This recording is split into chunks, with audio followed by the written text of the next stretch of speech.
Hello, everybody. Welcome in. Happy Saturday. Hope you're all having a good weekend. Thank you, everybody, for redeeming your flowers of the day. Welcome in, Wolfie. Hello. Welcome in, LT Bago. With your double sunglasses emote. You're going to keep doing that, aren't you? Welcome in, Liari, my favourite penguin. Hello. Hello, Harry. Hello, Battle of Britain. Hello, Izzy, my other favourite penguin. You're home, finally! Welcome home, Izzy. It's so good to have you back. No, I mean, you've been here the whole time, but you know what I mean. It's always good. Long travels are over. Thank you, Battle of Britain, for sharing. What have you done to the... Oh, you flipped the cool icon. Yeah, that doesn't really do anything. It looks the same both ways round. But thanks for trying anyway. Yes, so we are going to be continuing with Infinifactory. Hopefully we will get it done today. There are only 2 levels left in the final campaign, although I may also play 1 or 2 levels from the Steam Workshop. A bit like Tetrabot, you have to complete at least 1 workshop level to get all the achievements, so I guess it's a way that the developers promote the workshops. LT Bago says, Emma, you are far too hecking nice. I hope you know if I ever make it way down south, you're going to get hugged so hard. The way you phrase it, Tibago, sounds like a threat. But I appreciate the sentiment.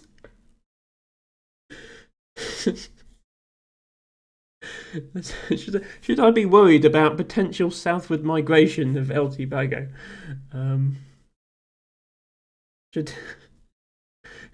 Should I close the M6 just in case? You can never be too careful. But thank you, Tibago. I realise you mean well. Quick reminder that we do have a fundraiser running for an LGBT charity, but more specifically in aid of trans rights. Started it on Sunday last week, which was Transgender Day of Visibility, and it's going to run for a week. So I will be finishing it tomorrow. I do intend to match all donations received, so if anybody is able to contribute, that would be very much appreciated. And thank you to everybody who's contributed so far. Let me go ahead and get Infinifactory set up.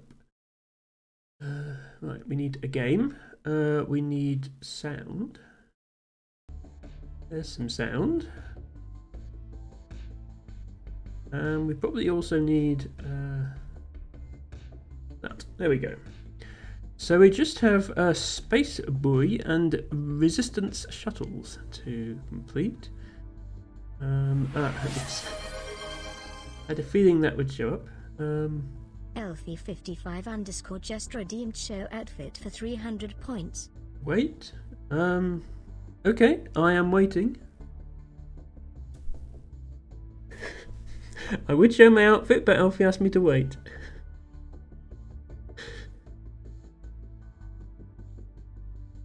I was too fast. Oh no. Because Ophelia's not here. We would be slow. Yeah, I should put the camera back so I can do show outfit. It's just this dress again. This is actually the one time when I don't have flowers anywhere on my outfit. But this does have leaves on it. So there's still a botany theme. So I'm going to count that as close enough.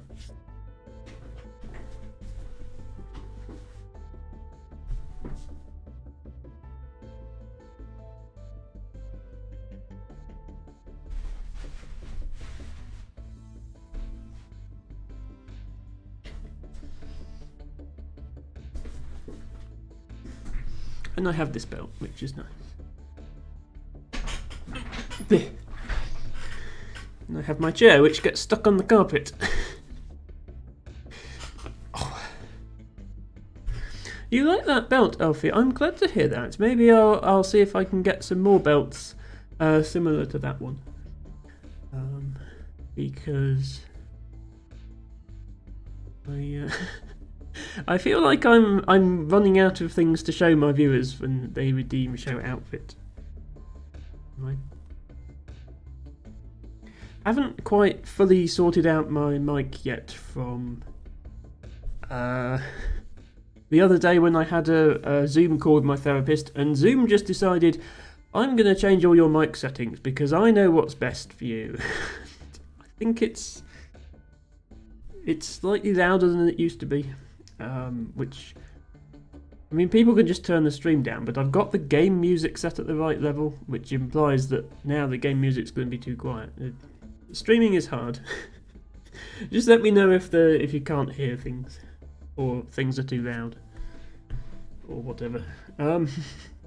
Let's jump straight into the game, shall we? So this is the next puzzle. Let's see what we've got to work with. Okay. So we're still in this giant sort of hangar thing with the big window. Wonder if that's the Toad Aliens planet down there. It looks a bit hot. Doesn't look very hospitable. I'm sure we were on a planet earlier in the game that had lovely trees on it, so I don't know where that was. Hello, Mud Stuff. Welcome back. Hope you're having a great weekend. We are making this now. So it looks like this is combining things we've learnt in previous levels, because now we need to do some painting. We also need to do some assembly of stuff. So we've got this section made up of little cubes that we've got to paint red and white alternating. And then we've got this thing on top. The cubes are going to come out there as one big block, okay, and then the little top bit is going to come out here. The assembly will be fairly simple, I think. All we would need to do would be glue this on the top when we've finished. LT Bago says, every time there's an NVIDIA driver update, it changes all my sound devices and settings. No, I haven't had that problem. Although, to be honest, I don't update my drivers very often. I don't really play graphically demanding games.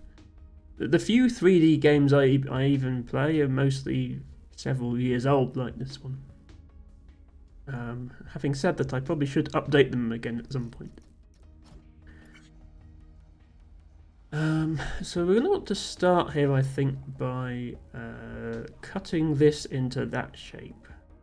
And we did something very similar to this in a previous level. We want to be left with just a piece in the center.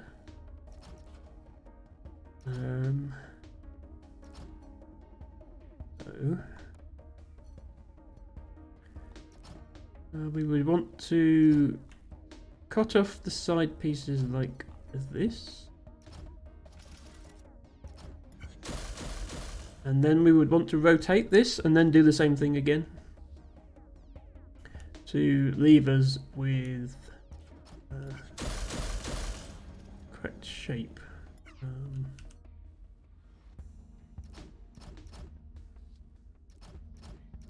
So let's get that sorted.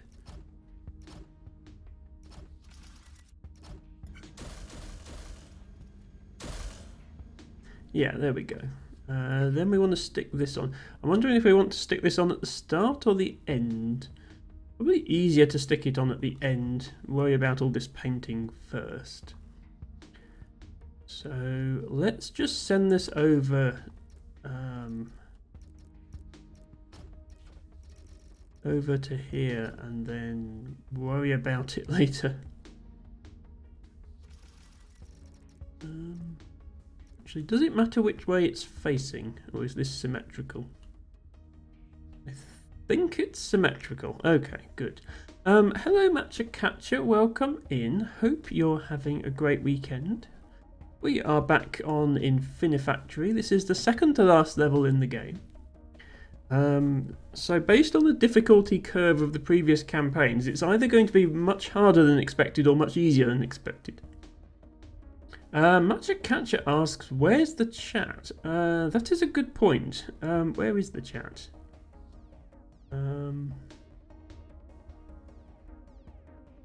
Well, according to Twitch Studio, it's directly under my face cam.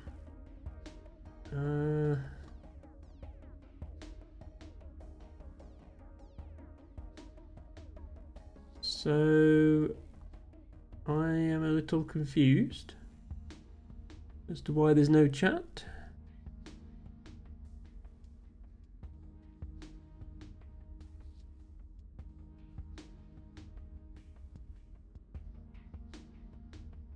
Twitch is broken is the answer.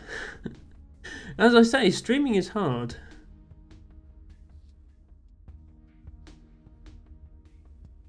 Okay, yeah, it's not just that scene. All chat overlays are broken in Twitch Studio. Well, never mind. To answer your question, Matcha, the chat is to the right of your screen, or possibly at the bottom if you're on mobile, or possibly in a separate window if you've popped it out. But you should be able to see it without... ooh, the alerts are missing as well. Hey Catcher just redeemed Blowhigh for 300 points. Okay, yeah, everything's broken. Chat's broken, alerts are broken. Great start to the evening. Well, thank you for redeeming Blowhigh. I'll go and fetch him, even though the alert didn't show up. We haven't had another poll for how you want me to deliver the Blowhigh. So I suppose I should take the second place option from the most recent poll. Just remind myself what that was. Oh yeah, okay, right.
Well, that was second place in the poll, Matcha, was grab the wrong thing and then go back and get Blowhigh. That's what I did. It was Blowhigh. He is soft and cuddly and we love him. Yeah, so apologies for the alerts. I'll try and have them fixed for tomorrow's stream, if I can figure out what the problem is. There's no guarantee of that. In the meantime, I mean, I call out when alerts get redeemed anyway, so you know we're not going to miss any. I promise. Let's make sure you can see. Oh, see Blowhigh. There we go.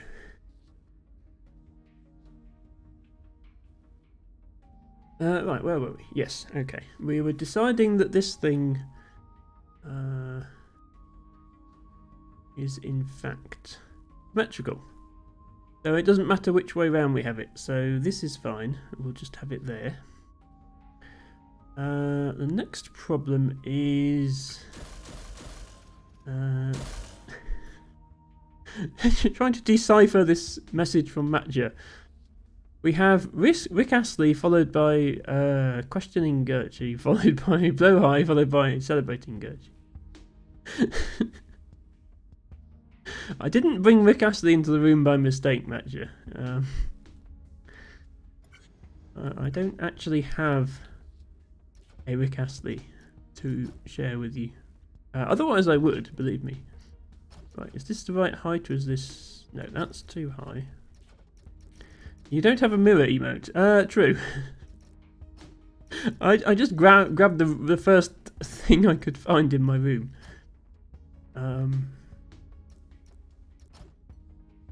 I believe this would work to paint the first layer of one of the sides, but that's not really enough.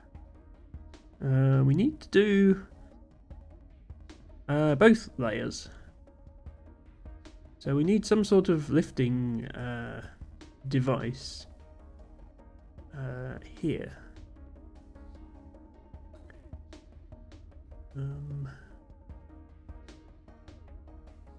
Now, I seem to remember spending an awful long time trying to get this to work last time we had a level like this.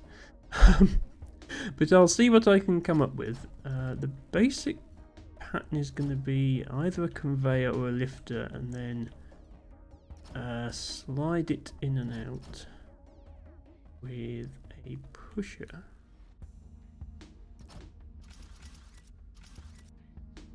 Like that, and then connect the pusher to some sort of timing circuit.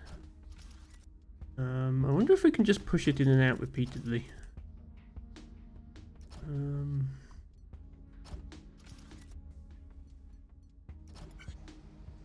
This.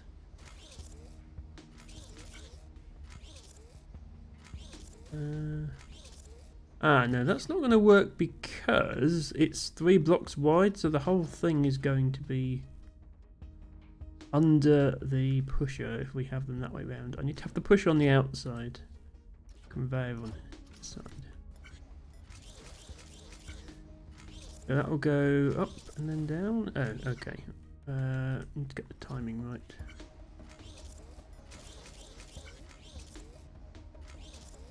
Yeah, like that.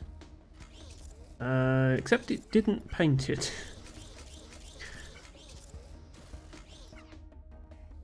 Oh, it needs to be 1 block lower, that's why.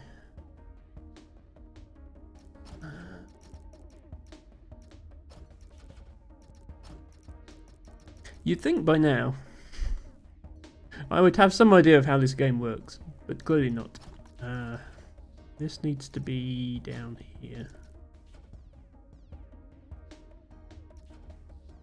Like this, so that the painter can access both the top and bottom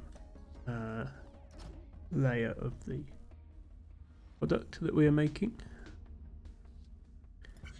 And this also needs to be 1 block lower, which actually it can't be any lower because that's the floor. We'll have to attach it to a overhead block like this, and then have here for it to fall onto, like that. Only lower. Oops, no, that didn't work. This. There we go.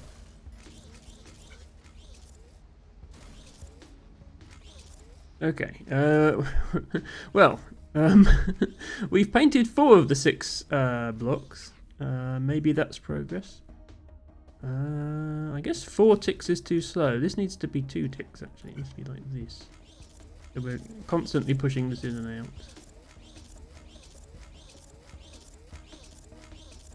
Yes, like that. Okay. Okay, now it isn't moving. Okay, what we've built here is a trampoline. Not a factory.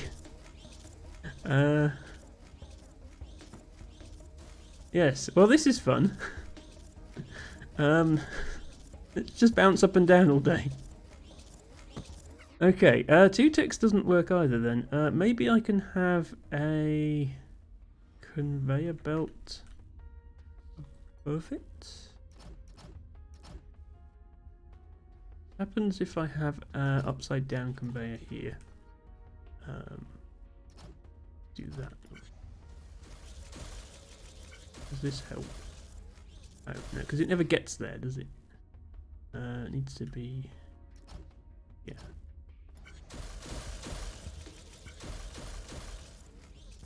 Okay, now I was hoping that when it touched this top conveyor, it would get pushed along by it. But that doesn't seem to be happening. Yes, T-Bagger, that emote is very accurate for what's going on here. Okay, well this is awkward then because 1 tick cycle is too... sorry, 2 tick cycle is too fast, but 4 tick cycle is too slow. Maybe if I remove the conveyor from here and rely only on the top conveyor, then it can be a 4 tick cycle. Maybe that works. Let's see. So, okay. Yeah. I think it might work. We need this. This lifter needs to be further along.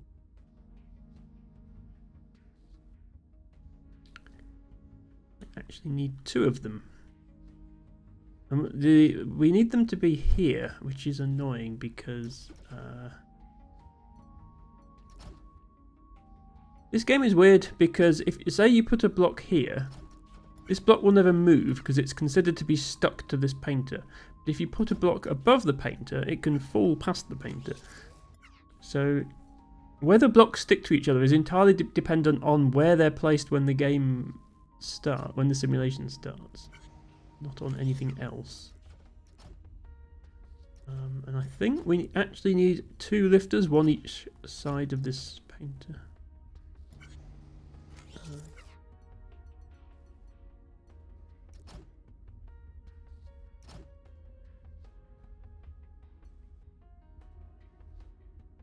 Which we can stick them together so we can just use 1 pusher to push everything. Should work.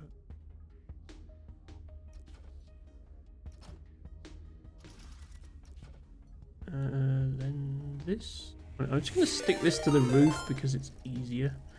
Ooh, a raid! Is raided with a party of 6 viewers. Hello, Rooney. Thanks so much for raiding with a party of 6 viewers. Sorry, the alert didn't go off because my alerts are broken. I sincerely apologise for that. I will get them fixed as soon as I can. Thank you, Rooney, for raiding with your party of 6 viewers. I suspect everybody here knows who I am and what I'm doing. We are playing a little bit of Infinifactory.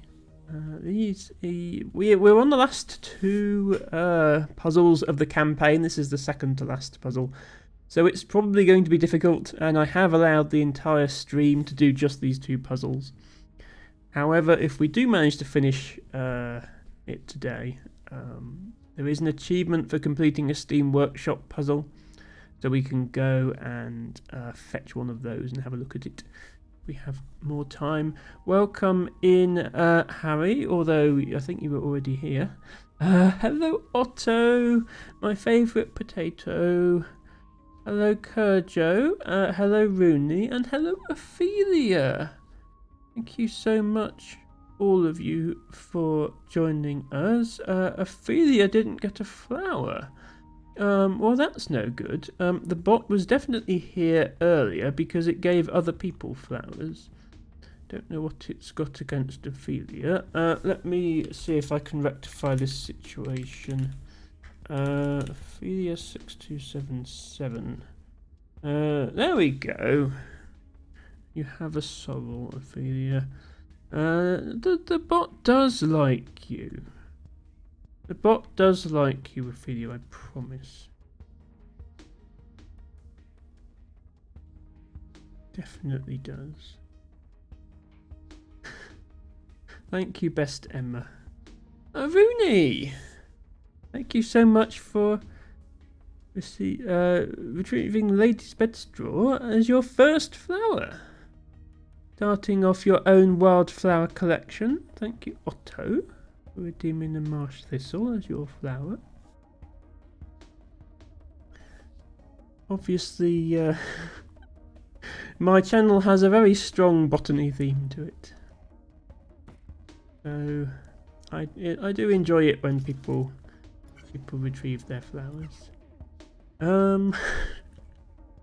Okay, before we got raided, I was getting confused by this thing, which I have designed to. Well, so far I've made a trampoline by mistake. Is what I've achieved in half an hour.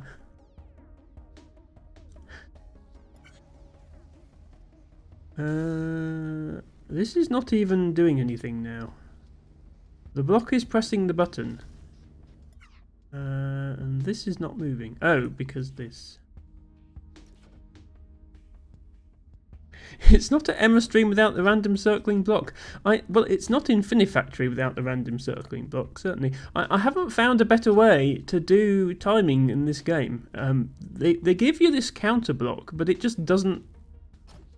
It doesn't have the same flexibility as having a cube going in a circle, which allows you to do things like this. Which, yeah, allows you to do things like this. Which, believe it or not, is supposed to be part of my factory. What we're trying to do is paint the sides of this block. I've got to paint 2 sides yellow and 1 side... no, 2 sides red. Front and back need to be red and the 2 sides need to be yellow. No, white. But all they give you to do the painting is this 1 painter block. So I have to pass every block of this past the painter block, which means I need to repeatedly lift the block up and down, which is what this is for. And if it doesn't make sense, don't worry. It makes no sense to me either. I think I actually need to have the lifter extended half the time and retracted half the time, which means I need 2 buttons connected to each other. Like this. And then I need it to not fall on the floor. There. Okay. So same thing as before, except the timing is different.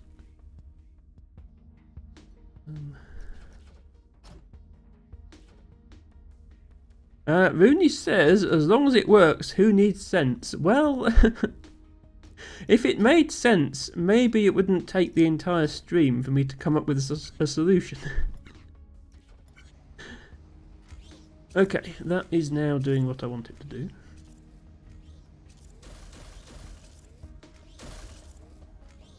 Okay, that's what I want. I want it to move along 1 block at a time. It didn't. Okay. We managed 5 out of 6, which is better than the 4 out of 6 that we had previously. But it's still not. It's still not painting that first block. Okay, I think. Yeah, there we go. Okay. Now it's painting all the blocks. That's what we wanted.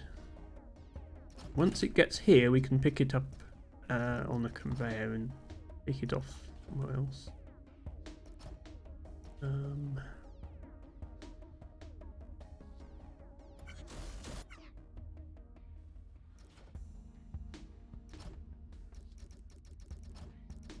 We'll then need to do the same thing with the red painter, except it will need to be on a different side. We need to rotate it before it gets to the red one. So let's stick a rotator in there. Just check this works. I don't think I need this. Don't need that block.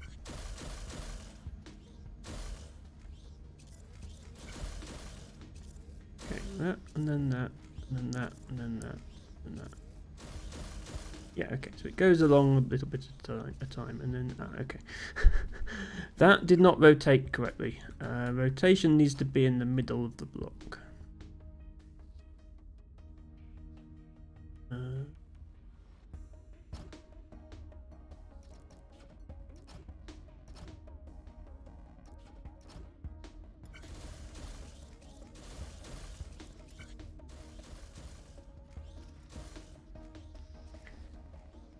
Wait, that's still not right. Hello, Alex. Welcome in. Hope you're having a great weekend. We are just playing a little bit of Infinifactory. I'm designing a machine. It doesn't do what it's supposed to do, but it's definitely a machine. Can't deny that. Okay, there we go. We are painting all the sides. And then we are rotating it, and now we can paint this side red. Okay.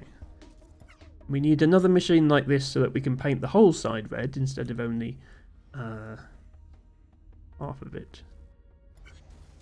I'm thinking it's currently doing a rather useless... Yeah, that first cycle doesn't actually do anything.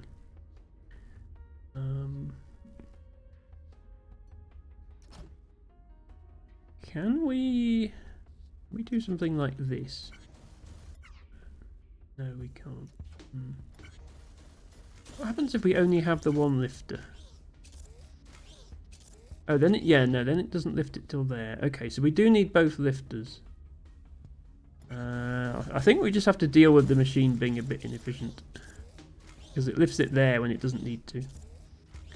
But that's okay. I think we can actually put conveyor belts here.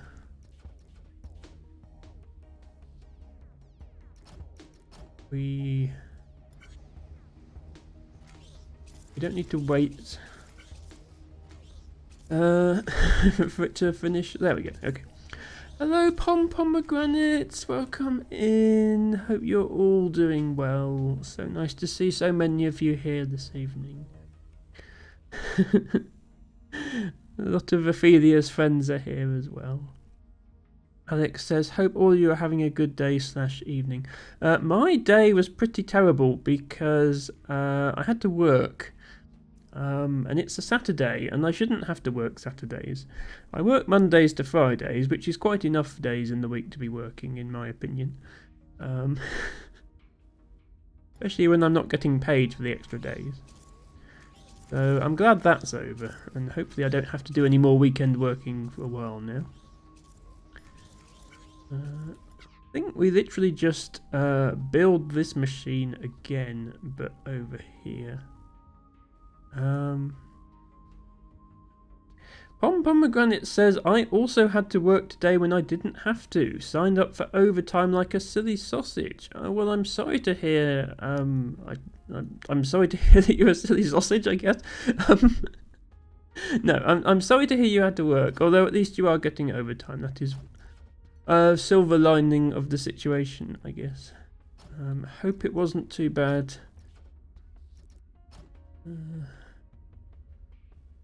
As usual, I can't say in great detail what I do, but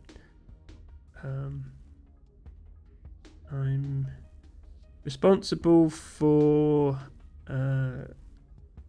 designing electoral materials, by which I mean ballot papers and poll cards and postal voting forms and stuff like that. There are local elections in the UK next month. So a lot of work is required to prepare for those. There will also be a general election in the UK at some point this year, we don't know when, which will require a lot more work. I've got that to look forward to, so there will be more weekend working later in the year, but hopefully just not quite yet. Be nice. Right, I think I've just managed to duplicate this machine, which is what I was going for. We don't want anything in the middle here. Yeah, we want this sort of arrangement with 2 holes either side of this. And no conveyor in the middle because it needs to stop. And I'm hoping I can just use the one timing circuit to synchronize both of them to work at once. Pom says, extra money is nice, and it was a pretty easy shift, which is nice. I'm glad to hear that. But I went to 3 different supermarkets after work, and none of them had the drink that I've been daydreaming about all day. Oh no. Which drink is that, out of interest, Pom? Alex says, oh, it is a lot of work. I do some similar work here as well with voting. Oh, that's interesting, Alex. I don't really know anything about how the elections work where you are, but I'm sure the process is fairly similar. Peach cider. Okay, yeah, I couldn't tell you where to get that. But now that you've said it, I quite fancy the idea. I mean, I don't really drink alcohol, but I suddenly fancy some peach flavoured something. So yeah, I definitely know that feeling of craving a particular drink and then not being able to get it. I definitely know that feeling. Well, I hope you get your peach cider soon. Keep us updated on the Discord with your search, Pom.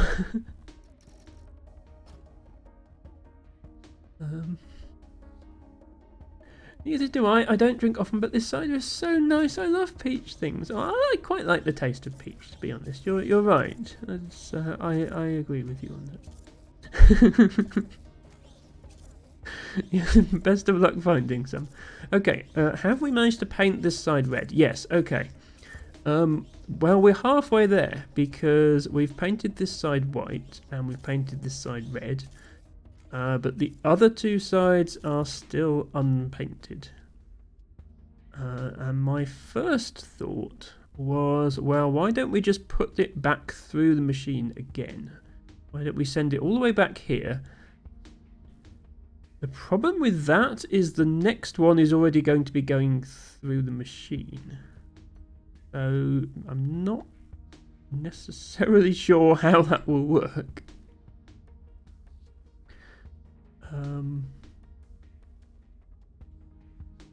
Tell you what we can do there. We can stick this piece on now. So this thing is 4 blocks tall, which means where this lifter is, that's where the top piece needs to go. So I can probably just arrange to like bring it right the way in here.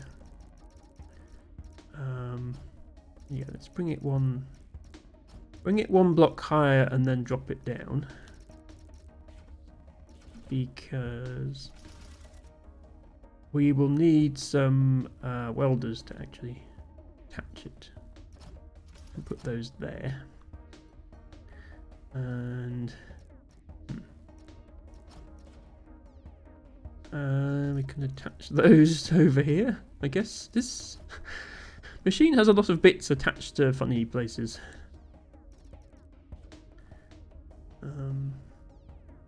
Okay, and then we just need to make sure we drop it at the right time.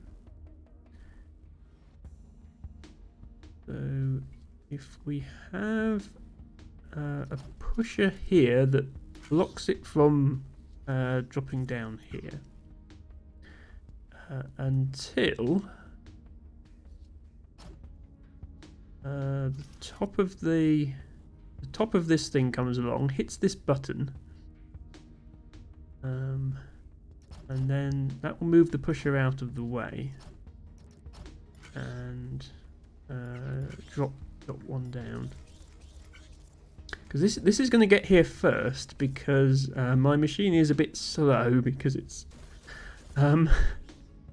just like wiggling this up and down to do each piece. So that should drop. Okay. It dropped 2 of them, and it dropped it in the wrong place. Not the best start. Why did it drop it in the wrong place?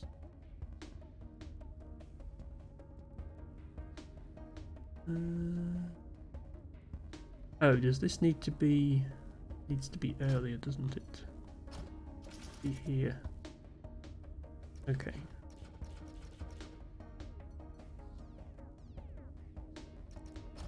That maybe?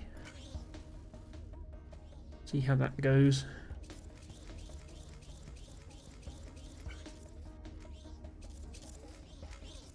No, it still dropped down too fast. Oh, no, now it's too early because it's hitting... It's going to be while it's still getting painted. Yeah, okay, this doesn't actually work. What do I need to do instead? Oh, I could have it like the reverse of this and have it be pushed down instead of all the other way. I need to bring this over here. Look here. Have a pusher and push it down instead of then I still need a button to trigger this pusher. Be here.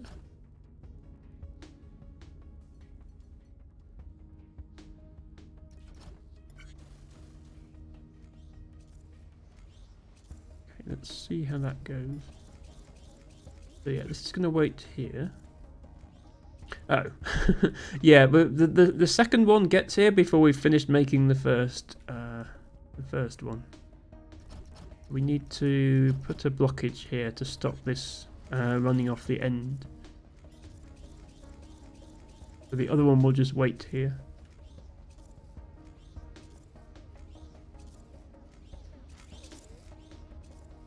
Okay, now it's too late.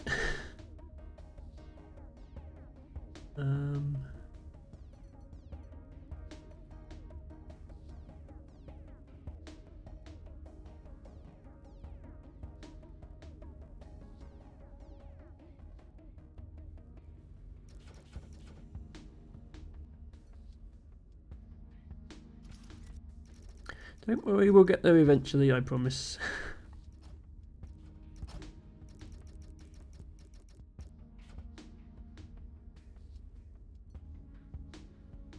I'm basically going to move everything forward one space. So build it exactly how I did before, but this is one block forward.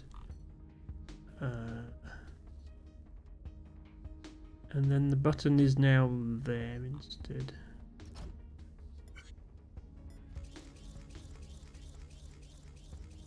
See if this is the right timing. There we go. Okay, that's what we wanted to do. So we've put the thing on top where it belongs. Now we need to paint the other two sides. And I don't see a way to do this other than just bring it back round, put it through the machine again. It's going to bang its head on this support now, so I'm going to make that taller. We'll send it back through here. I guess we need to time it to arrive when there isn't another one on its way through. So it's going to come back round. Okay, so it does sort of slip into the queue here. Okay. So, yeah. Right now that's painting the red side white, which is wrong. But we can fix that by sticking another rotator in here.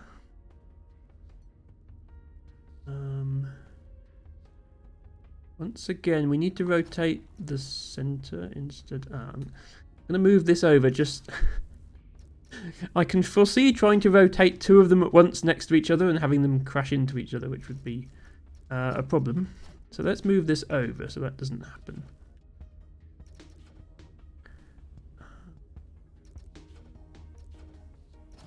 And then I just need to mirror what was on the other side, which was this. We don't need that.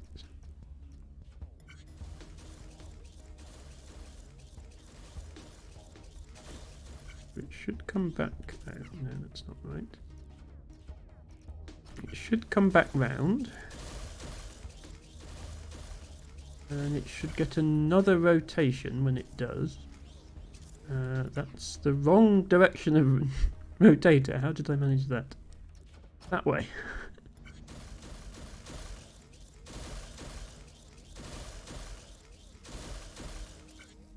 There we go. Okay. So now, yeah, now there's an empty side pointing at painter. So it's gone white, red, and now it's going to do another white side, which is what we want. Then that's going to rotate, and now it should do the final red side. Okay, right. So at this moment in time, we have, this is the object we want. We've created the output. We do have one fairly big problem though. It's too big to fit through here, and also we don't want to put another one of these on it. So we somehow need to extract it from this situation.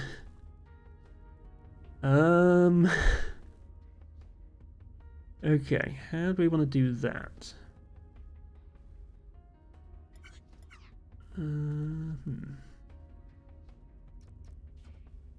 I think we need more space. I think what we probably need to do is... Well, yeah, we can bring it along. We can just do that. And then we can say it can go into here. Or it can get sent round the loop to get painted again. And we have to decide which.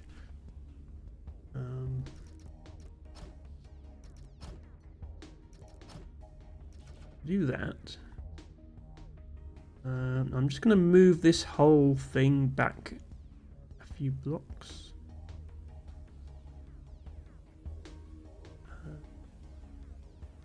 Maybe. Yeah, I think maybe we want to have this on this side. So it doesn't get... Then that way the ones that are coming out aren't going to bang into this this stuff because it'll be on the other side.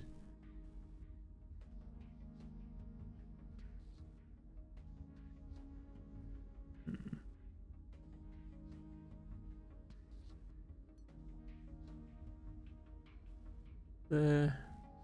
Place to drop it down. Yeah, I don't want to drop it down because I've got to lift it up again. Okay. What I'm going to do is just lift up these things one block because that's easier than trying to figure out anything else. So just lift these up an extra block. And then then it can fit under this conveyor, because that was the problem. It was banging the top of it on this conveyor and then it couldn't get through. So we put the conveyor over the top. And I'm actually going to drop it in on this side. So we have a block here.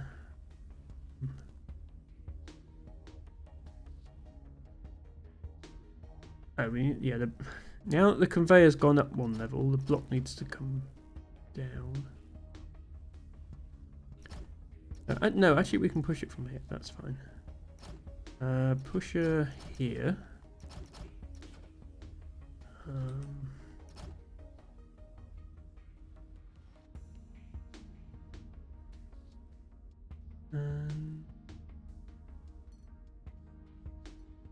Button, and now that it's going this way, I think the button would actually need to be here.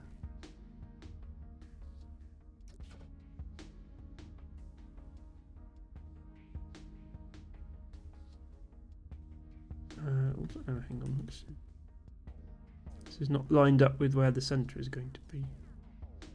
Center is going to be here.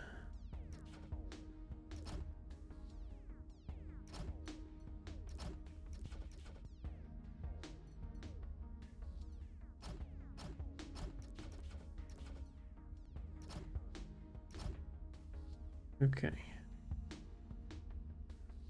We need to leave a hole here, so how do we support this? I guess we just go up and over. See if this still works. We haven't got the welder yet, but we'll just... this needs to be a lot lower. It's just to check the timing.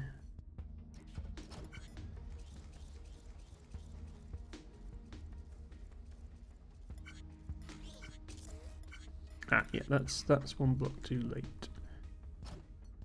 We move this back one block so it gets hit one block earlier, which means this comes out earlier, which means it should land in the right place.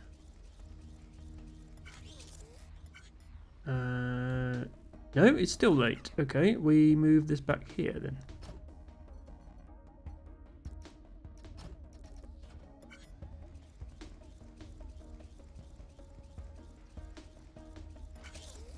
That's better. Okay, so you see that this hits this just as it passes underneath. So if we now arrange to have a welder here, that should stick the two pieces together.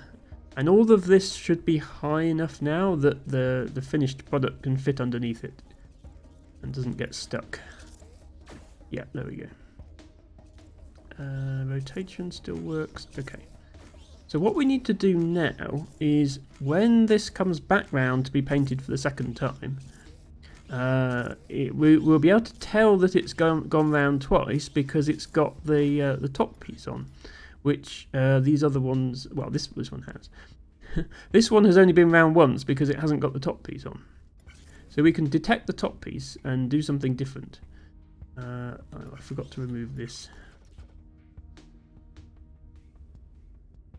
So we can have a button like here. No, here. This button will only be hit by the ones that have the top piece on already because they're the only ones that are tall enough. And if we connect that button to a pusher, then as soon as a tall one goes underneath this button, it will get pushed to the side. And if we arrange this conveyor correctly,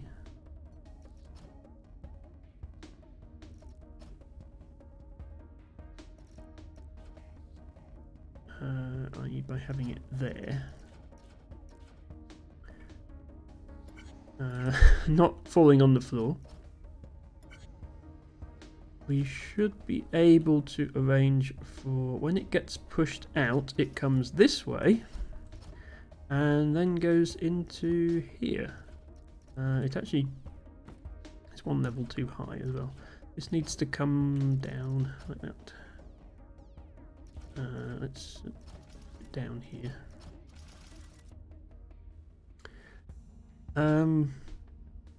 It's going to be the wrong way round still. Because the red paint gets put on last. So when it comes out of here, the red side is facing towards us. So if we just bring it down here, the red side's still facing towards us. And yes, this output thing, it is that fussy. If your product is rotated the wrong way, it will reject it, which is very mean. So as a last step, we need to do another rotation.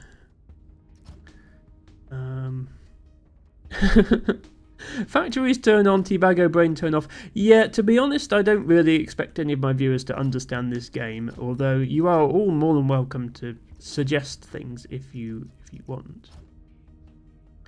This is very much an Emma game. Where I will need your help, Teabago, is with Cosmic Express tomorrow, especially if you have the solution to level 14. Last week you said you'd come up with the solution, but then the solution was back in your flat and you were unable to access it. So I will give it another go myself, because I do want to solve it myself. But if I can't, then for the sake of completing the game, I might need your help. Okay, this got sent this way. We did not want it to be sent this way. Oh, yes, we needed this.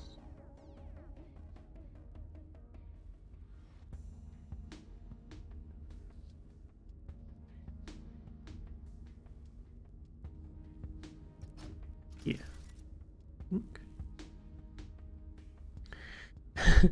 You do still have Andromeda 14 solution on your desktop, which you now have access to. Good. Okay. As I say, I will try to come up with my own solution if I can. Right. Here's the important thing. So this is going to come here. The pusher will push it. It will come down here. Go there.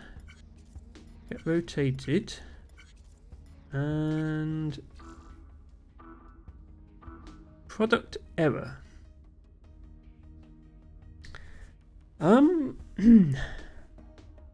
Is it me, or does the left picture look very much like the right picture? What have I done wrong here? This is one of those hunt the differences pictures, except they're the same. What have I done wrong? Oh, well, there's a back side to this. Maybe the back is wrong. I suppose I should check that. Okay, let's go around the other side and see what comes out.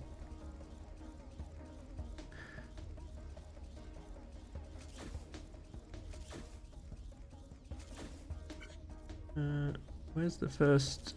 Here's the first. Okay, no, this side is right as well.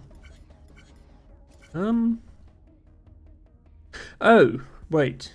What? Why, game? Why is this piece not done? Why just this piece and not the other red piece? It went through the same machine twice. Why did it not do it? Okay, that's weird. Okay, let's have a look at the red painter. So I think it was right the first time round, just not the second time. Here's the first time. Okay, yeah, that's correct. So now let's look at it when it comes round for the second time. The white one is fine. Oh, yeah, no, the red one is broken. That's no good. Okay, how is that happening? Can I fiddle with the input rate and fix this? How do I put the input rate to +1?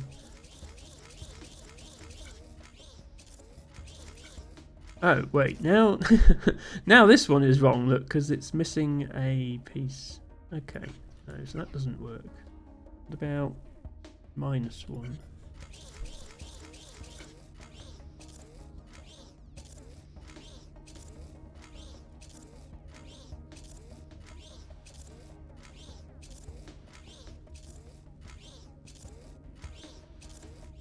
Okay, still painting the first side. Okay, here's the second side.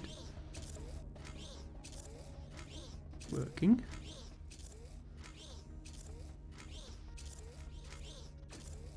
Okay, that's sort of working. We had to have a slower input rate, but it did work. Okay, that's... Our factory is completely jammed up somehow. But we made one. Making one is better than making none. Now, what happened after we made that one? It got stuck somehow. This came round. Then it got painted. Oh, this rotation didn't complete because that one was too close behind. I might need to slow the input down even more, actually. -10 is the slowest it will go. Let's try -5. This machine is very, very slow, unfortunately. Maybe -5 will give us enough breathing room. Oh, no. -5 gave us... one of these hasn't got all its... Yeah, this one hasn't got all its squares painted. It's not just a case of... I wonder, can I prevent that by putting a block here?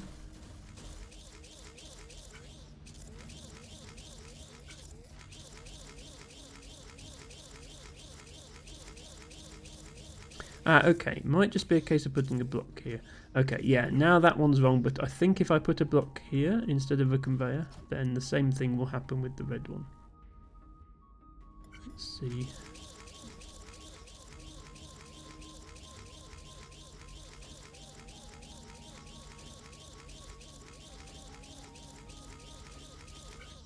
Okay, so we've made one correctly. Can we make two correctly? That would be an improvement on one. Yes, okay. Can we make 3 correctly? Okay, I think we've got it working.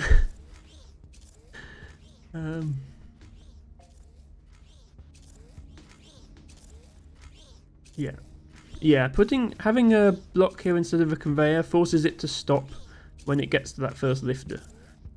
It makes the machine slower, but it makes it work. So I'll take that. Oh, and with only 3 to go, it made one wrong. That's unfortunate. I think I can actually, now I've fixed it not painting things, I can actually put the input rate back up. So let's try that.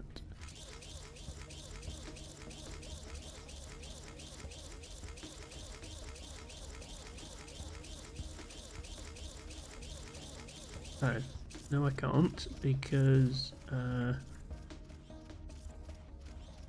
what are you doing here? How did that happen?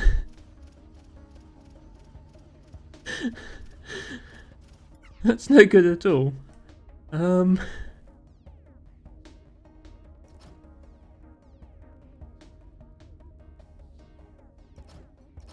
could put a block here so that if that happens it gets back on track. Actually no, I can't because this is in the way.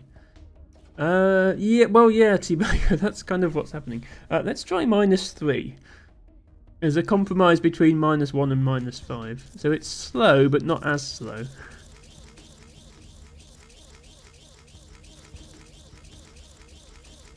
No, now that just... Why did that fall off? There was nothing anywhere near it. Why did it fall off? Is it the third one? This one?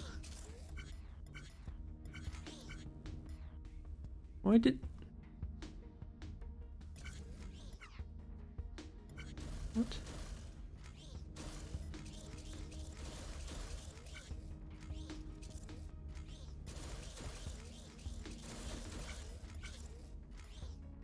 Oh! I thought I prevented this. Yeah, this is trying to rotate, but there's another one right against it, so it doesn't rotate until there, and then it's wrong. Yeah, okay. I'm sure I put this far enough away to prevent that, but clearly I didn't. Yeah, we need to move this whole thing back one step.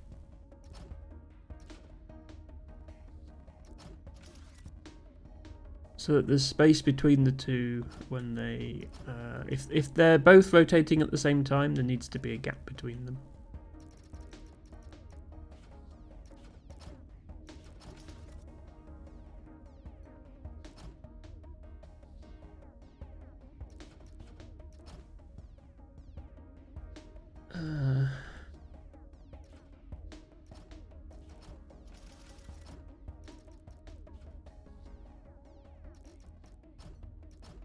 That. Hopefully this doesn't completely mess up all the timing. Okay, so yeah, these two are going to be crossing paths at the same time, but now, yeah, now there's a gap. They can both rotate. Okay, good. Not sure why I didn't do it like that the first time.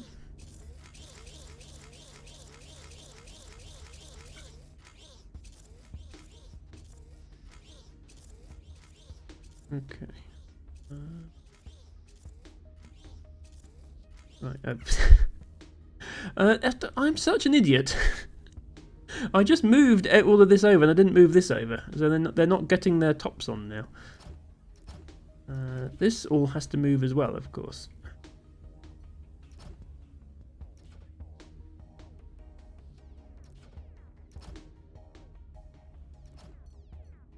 Emma is dumb. Emma is stupid.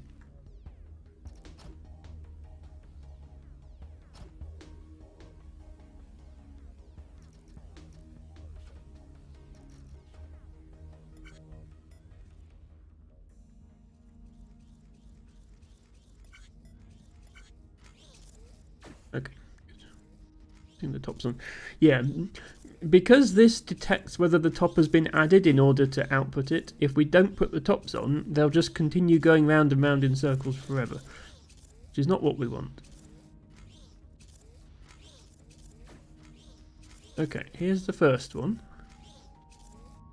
Are we continuing to make them without any problems? I mean, it looks like it's working. Everybody is jumping up and down to get painted.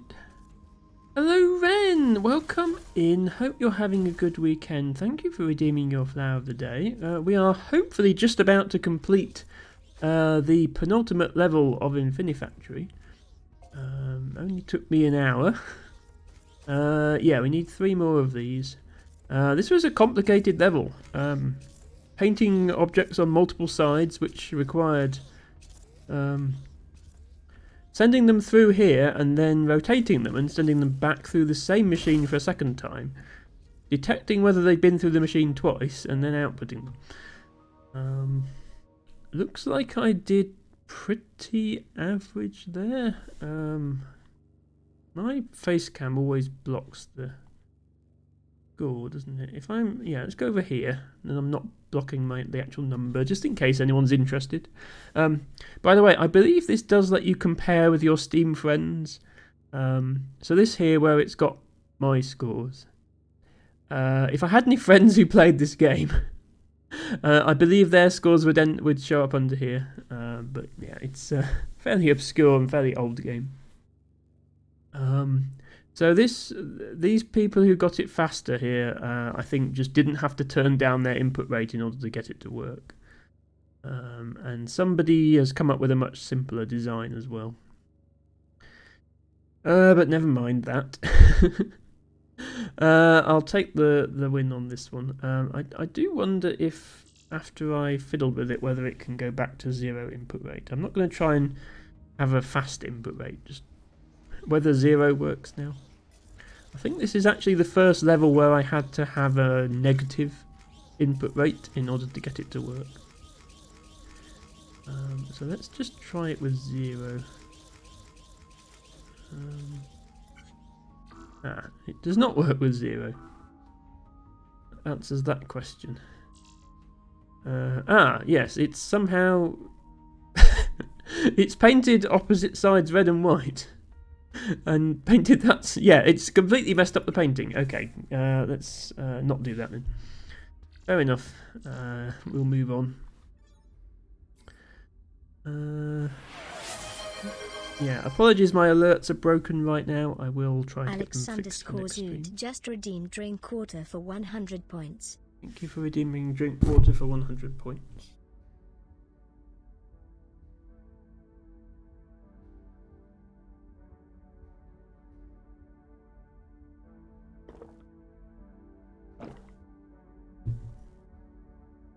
I like drinking my water. We even have an emote for it now, courtesy of Loon, the amazing Mushroom, who has done all of my emotes, and I'm sure everyone will agree she's done an amazing job. She does stream occasionally, but she's been a bit busy recently. I suspect she'll be streaming again soon because Stardew Valley 1.6 is out. She is a big Stardew fan.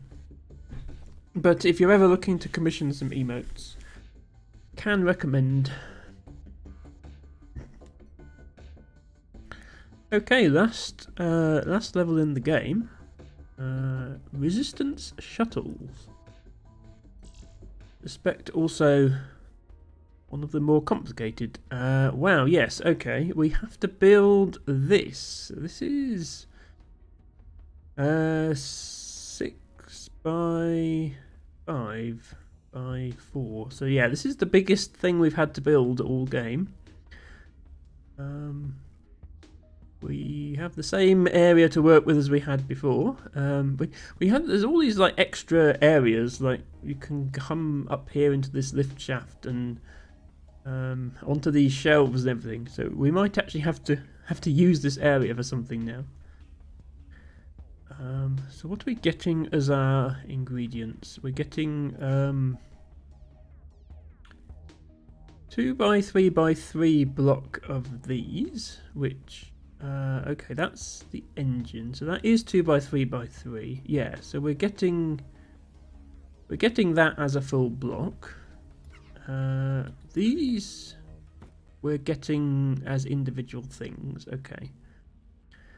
So we need 12 of those for every 2 of those to make the whole thing, and then at the front we've got these brown blocks. How are they coming out? Ah, they're over here. They're coming out in stacks of 3. Interesting. So that's a stack of 3. That's a stack of... What's underneath? Ah, no, hang on. That's a stack of 4, isn't it? Because there's one at the bottom. I mean, I can't actually see what's inside this, but I'm going to assume it's these blocks all the way through. So there's actually 4 of them here. There's that one, and then there's 3 on top. And then another stack of 3. And then another stack of 3 and another stack of 3. Okay, yeah, so 6 stacks of 3. No, 7 stacks of 3. 1, 2, 3, 4, 5, 6, and then this middle one here. 7 stacks of 3, and then 2 extra ones. So we'll want to output 8 stacks of 3. And then sort of divert off the 8th one somewhere else and cut it into pieces.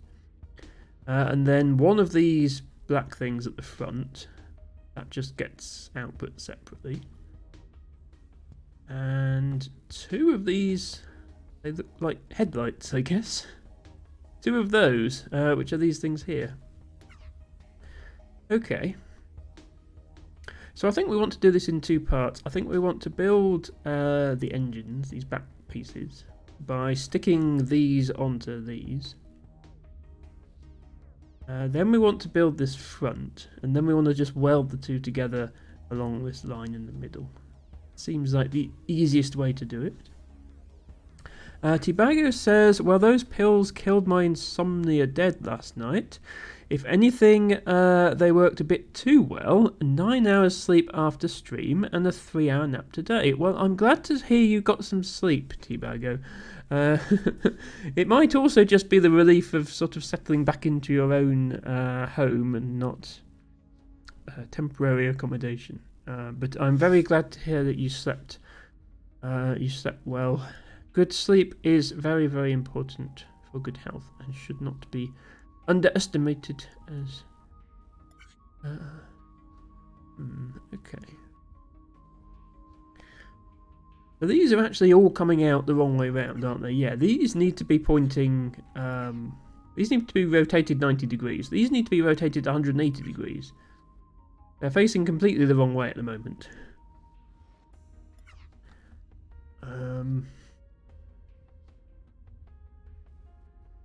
So yeah, first thing we're going to do actually just build a machine to rotate these 180 degrees. I think it's just going to look like this.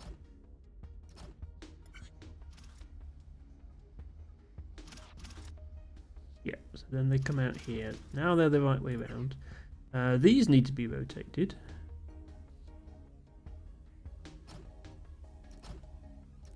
Should just be that.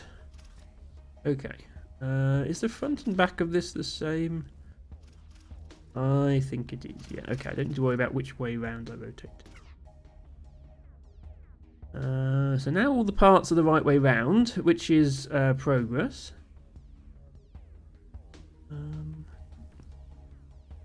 Altibago says, I did go for a 2-hour walk today, so it wasn't all sleeping. Glad to hear you got a walk in. Is good as well. I was going to go for a walk today, but we've got 50-mile-an-hour winds at the moment, so I decided against it. Hopefully tomorrow is slightly calmer, although it's going to rain tomorrow, so we shall have to see. We'll go out if the weather is good enough. So once we've actually got these, we want to sort of drop them. We need to drop them next to each other. We need to make like a 2x3 grid of them. We can drop them down here.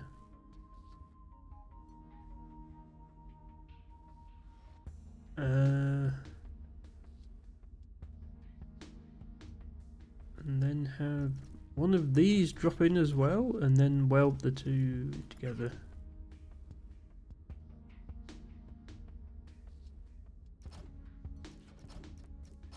So we want this to drop like that. Yeah, okay, I'm going to bring these over because that will make it easier.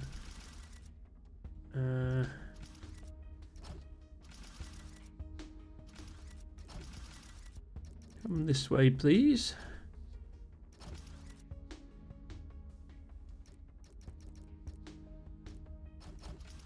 These drop into here.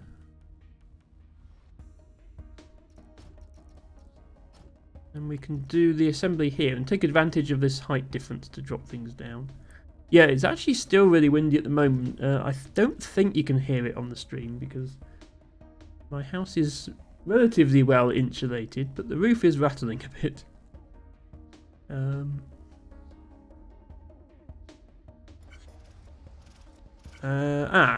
Slight problem. I've just blocked this in with my conveyor. Didn't think of that. Okay, this was not as smart of an idea as I thought it was. Let's move everything over and build it here instead.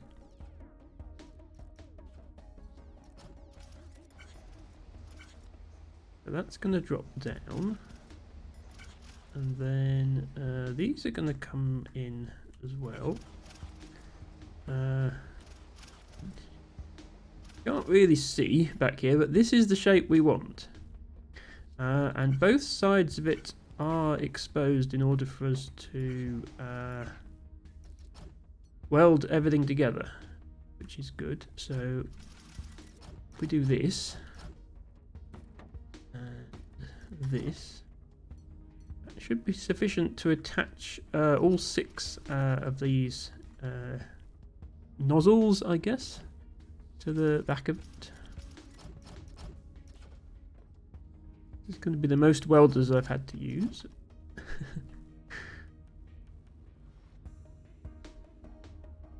So this should attach it all into one piece.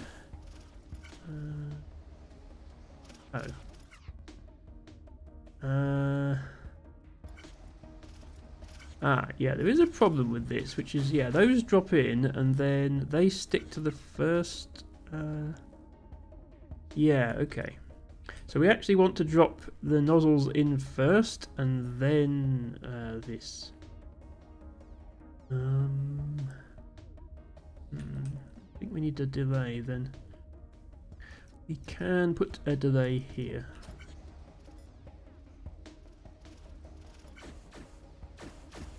It's not enough of a delay. Yeah, this has a huge delay at the start because it's waiting. When you rotate a single block, you have to wait for the next block to go along to push it off. So this is inherently slow to get started. So that delay isn't enough.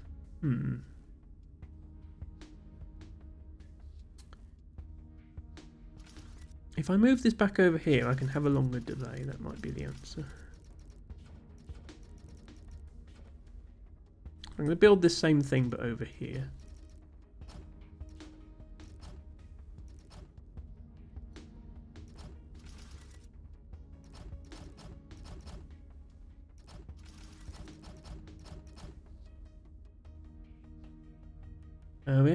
Yes, this. I've just realised that this needs to be produced one block off the ground because look, it's hovering. Well, it's not hovering. It's attached to this, but physics doesn't work here. This would fall over.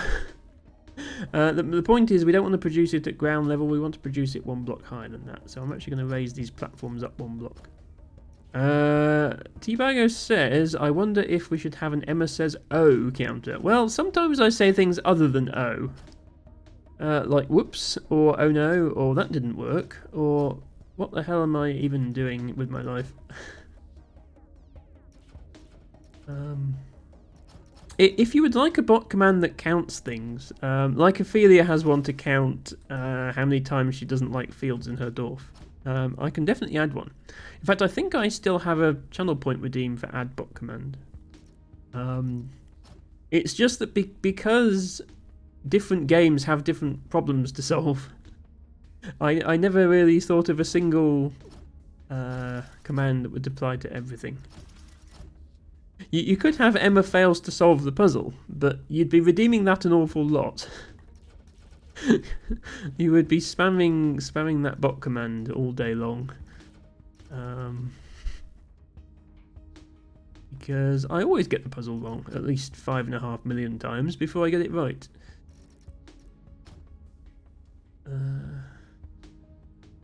Okay, yeah, we now this now isn't far enough of a drop to get it out this way, but we can probably get it out this way instead.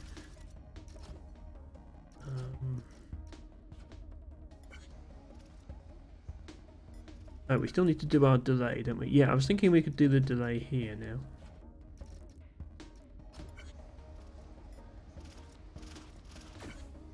We just need 3 of these to show up before the block gets here. No.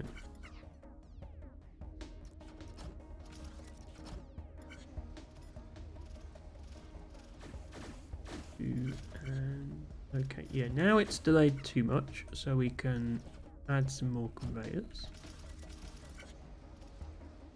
But yeah, Tibago, if you would like a bot command, do let me know. I can definitely add one. I think I did. I have had that redeem used once because I added the subscribe command, which I didn't want to add, but Heron to Birds insisted. Okay, so are there 3 now when it comes down? Yes, there are 3. Okay, yeah, but it comes in there, which is no good. So just need to have it 1 block forward of that.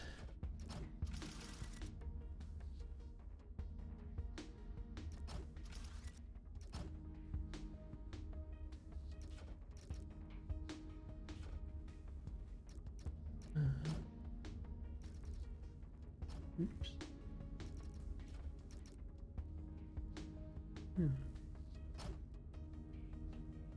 Sorry, I don't know if this stream is lagging for other people, but it's lagging for me. But it's not the stream that's lagging, the whole game is lagging.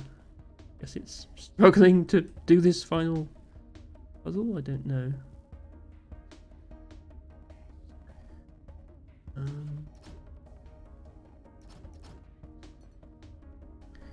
Yeah, what I think we need to do here is I do this whole assembly 1 block further forward.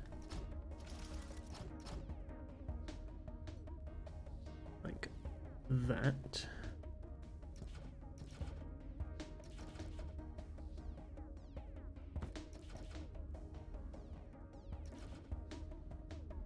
And then we can push these forward. Actually, we can't push them forward because this ledge is in the way.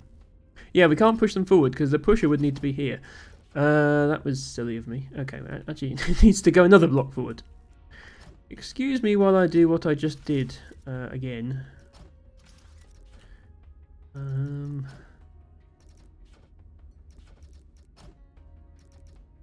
Only even more so.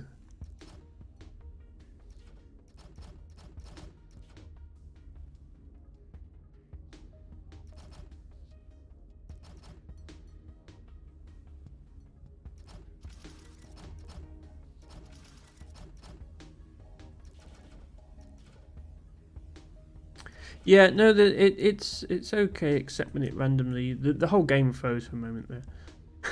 No idea why. Hello, Piper. Welcome in. Thank you so much for redeeming your flower of the day. It's good to see you. Your weekend is going well. We are on the final level of Infinifactory, and I'm doing what I thought was the simplest part of this, and I'm already struggling, so that's a good sign. So what I'm thinking is we do that, and then we have a button here that triggers when this comes down, and then we push the whole lot forward, so everything gets welded simultaneously, which sort of frees us up from worrying about timing quite as much. We do need to attach a wire to all of these, which is going to require doing this. How's this looking? Okay, 1, 2, 3. And then when this lands, these should all get pushed forward into the welders. Ah, okay. They do get pushed forward, but the thing's already gone. So that needs to be 1 tick earlier. So let's put the button here.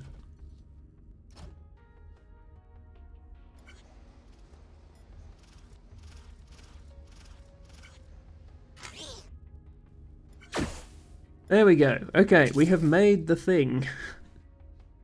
The easy part of this puzzle has been completed. And then let's just check it continues working. So next one comes along. Yeah, makes another one. Okay. We have a machine to build those. We'll bring those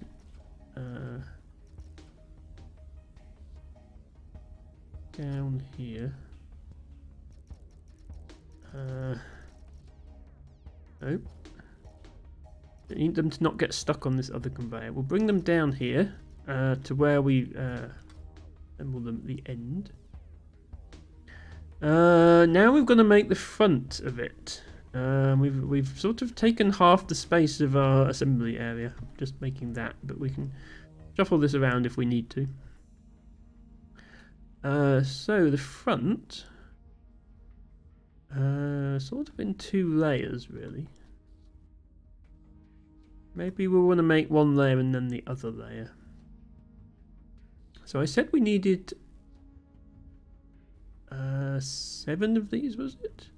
1, 2, 3, 4, 5, 6, 7. Yeah, 7 of these plus an 8th one that we break into bits to make the bottom part. So we'll do our usual arrangement here where we just measure out 8 of them,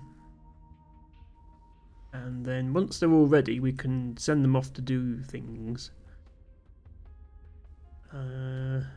We have more rotation problems. Both of these things are rotated 180 from where they should be, so I'm going to rotate them here before we start.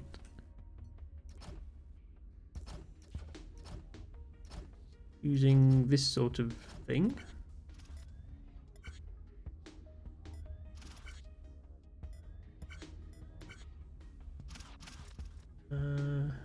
Yeah, so now they're coming out. Yeah, the black part is facing this direction, which is the direction that it's facing on the output.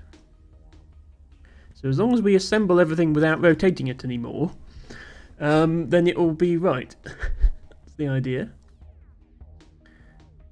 So I'm going to build, as I say, there's 2 layers here. There's this layer, and then there's this layer. I'm going to build the front layer first. So the front layer consists of both lights, this middle part, and then 2 of these brown bits.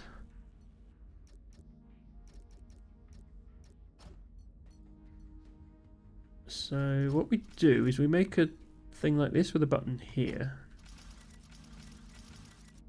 And an array of 7 pushers. And it takes up a lot of space, but what it does is it counts out 8 of these, and then once it has 8 of them, it gives us all 8 of them at the same time. But it gives us them all in separate columns, so we can do different things with each column. So 2 of them need to come over here and match with these. So that's easily arranged by just doing this.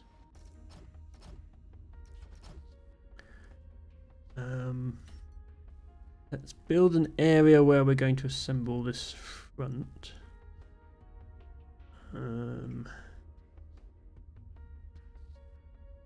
Sit here.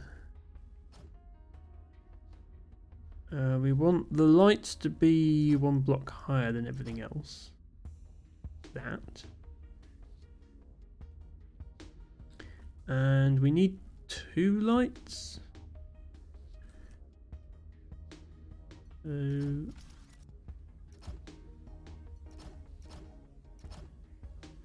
not like that. We have something a bit like this machine over here, only there's a conveyor between the 2 parts, and there's only 1 button and 1 pusher. So this is to just measure out 2 of them. And as soon as it has 2, it pushes them both off, and they land in the appropriate places. We only need 1 of these, and it always needs to go in the middle.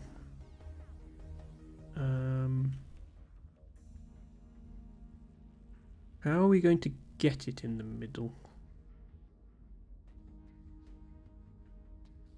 But if I just bring it into the middle like this, then it's it's in the way of these that we just decided we were going to push down there.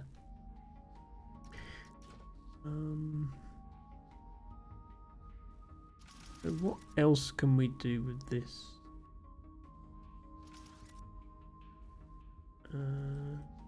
This actually needs to be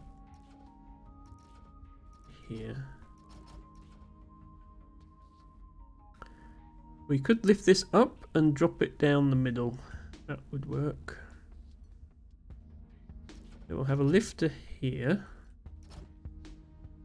We will want to lift it 2 blocks so that it can go over this and drop into the middle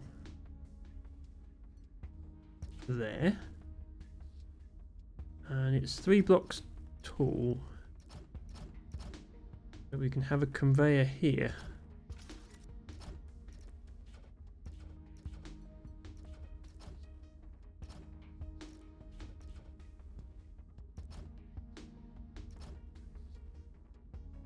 And we can just attach this to the ceiling.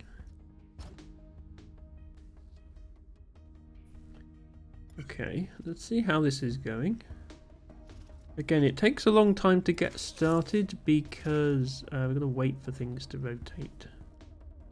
We should end up with 2 lights pushed down there, and then these guys are a bit slower than the others, but this does eventually come down. There, okay. So those pieces are in the correct place. They're all facing this way. We need to bring these in.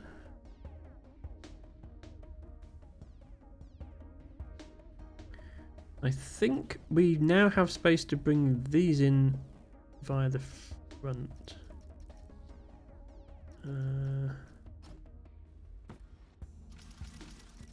Like this. This is why I didn't want to bring the other thing down this way, because it would have blocked. You see we're sort of out of space for these then. So like that. I don't think these need to be rotated. I think they're the same on every side. So yeah, we just need to get them in the right place. It is not how conveyors work.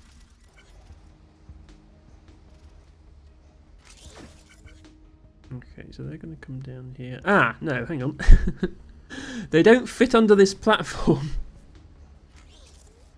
Debugger, you can add 1 to the count of how many times has Emma done the puzzle wrong. These pieces do not fit under this platform. You wonder why this platform is even here then, because it's not big enough to fit anything under that we're actually going to be interested in assembling. Right, let me move this whole thing forward so that doesn't happen.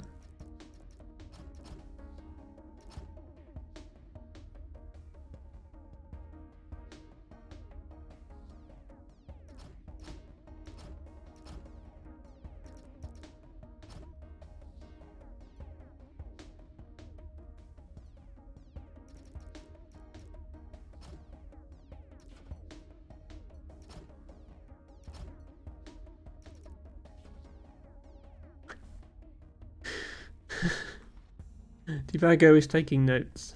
It's probably a bit late to start counting how often I mess up the puzzles in this game, since this is the last level. It could still be a high number though.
Okay, now they will fit under these conveyors, because these conveyors are 1 block higher. It's only this ledge it won't fit under.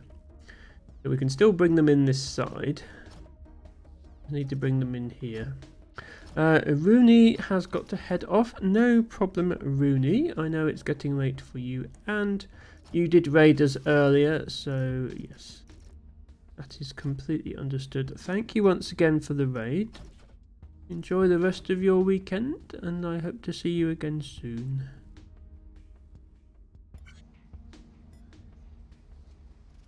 Okay. Does this work now? We have our 2 brown pieces in the right place. We have our 2 lights in the right place. It's slow, this part. Is this actually going to get here before the second set of lights gets here?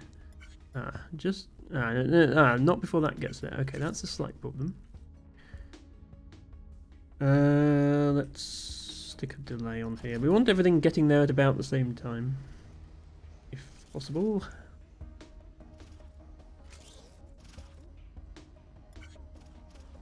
Okay, there. So now we have 1 complete front of this. Next challenge is how do we weld it all together? And I think I know the answer to that.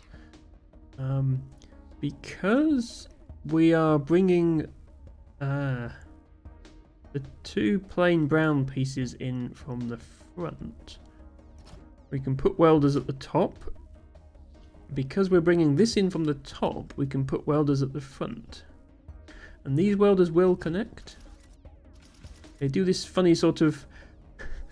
This is not how physics works. Laser beams don't just change direction in midair like this. But yeah, that's... And then I think we can do the same thing. Again, these ones are coming in from the top. So we can put welders at the front. And end up with this arrangement. Which should stick everything together. Actually, no, it won't, because we want to stick these... Yeah, we want to stick these on... I don't know how light works, Divago, but it's not like this.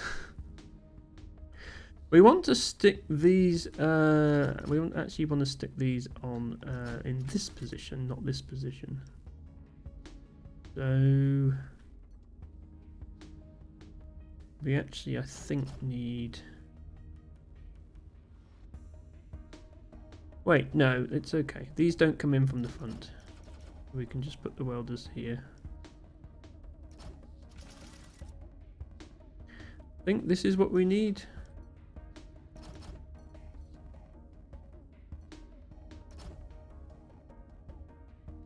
That arrangement. Okay. And the last piece to come here is going to be this brown piece, so that can be responsible for pushing the whole thing out. Maybe the more relevant question is, what is light? Those who caught the Tofu stream today may have answers. Was Tofu doing some physics explanation? Unfortunately, I did not catch the Tofu stream today. I was rather busy at work and unable to lurk in Twitch streams as I like to do. But if anyone is streaming tomorrow, I should be able to catch those. Right, hopefully one fully formed front of a spaceship is going to come out of here. Let's find out.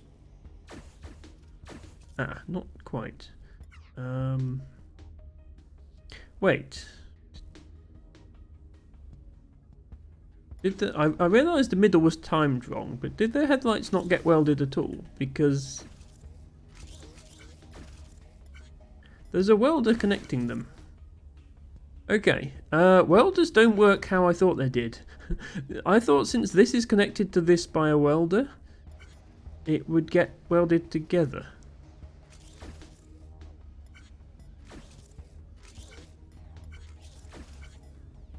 Like at this point here, this and this are both in the same welding beam. I guess that's not how it works. Okay. Maybe they have to be connected without any gaps between them, so because there's a gap here, it doesn't work. Right, okay, I'm going to have to rethink my design then, because welders don't work how I thought they did. Okay. In that case, it makes more sense to drop these in from above and put this in behind. So let's redo everything to do that. Yeah, this is a Gertchie O moment. This is an actual I didn't realise it worked that way moment. I guess we just haven't had a level previously in the game where that would have come up. So this part is actually going to have to come in this way.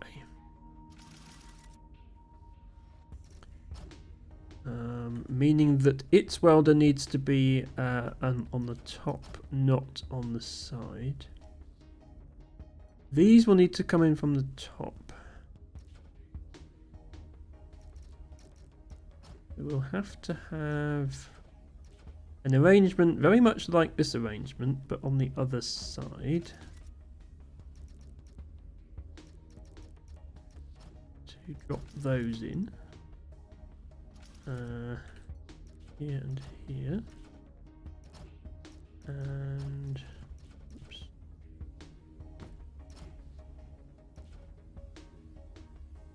oops. Same thing with a button and a pusher.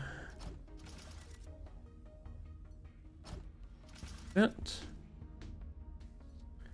We can actually just have these run onto the same conveyor, I think. Yeah, let's just do that. Or actually, this is one fewer conveyor. I know we're being judged on how many blocks we use, so might as well. And now, because those are coming from the top, this gets welded from the top. These get welded from the front. Which means we can put the welders here. Right, so now if we do it in this shape, then there's a welder connected to the plain brown piece, connected to a welder that's connected to the headlight. So that should actually weld everything. Now the timing is probably off. Everything has to arrive at the right time, otherwise it gets welded in the wrong place. Yeah, these can get here first, that's fine, but they can't. That can't be the thing that uses the conveyor then.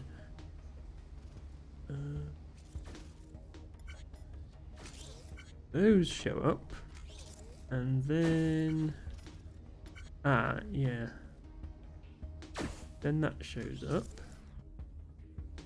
That's the last thing to show up, so that needs to be what pushes it out. Whatever thing shows up last needs to be the thing that outputs the whole assembly. And then that will come here. Let's see if this works. Oop, I just got hit from behind by an engine passing by. Health and safety is a nightmare in this factory. Right, does this work? Yes. We have made the front of our spaceship. LT Vago says, I found some new crisps today. Steak and shrimp flavour. Is that a way of doing a shrimp check? LT Vago. You sit up straight. Oh. Can't say I've ever tried steak and shrimp. I can't say I've ever tried shrimp flavoured crisps. I assume it doesn't taste like prawn cocktail because I don't think that would go well with steak. I am quite partial to steak flavoured crisps, which is weird because I don't eat steak. And I don't even particularly like it. I don't eat beef at all. But the flavouring isn't actually made out of beef. In fact, quite often, steak flavouring is vegetarian.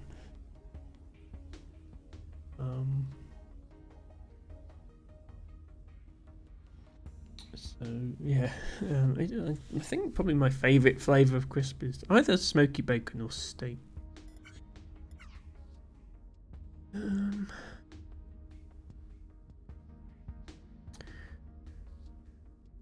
Surf and turf is a thing, so it's not that weird. No, I can see why they've come up with that flavour. I'm just wondering how well it translates into, like, crisp flavourings. Otto! Thanks for the stream. Good night, everyone. Good night, Otto. Thank you so much for being here. Let me just send you a quick... there we are. Look, see, I'm tucking you into bed, and also... Here is Putat. There we go. Bedtime for the Putat.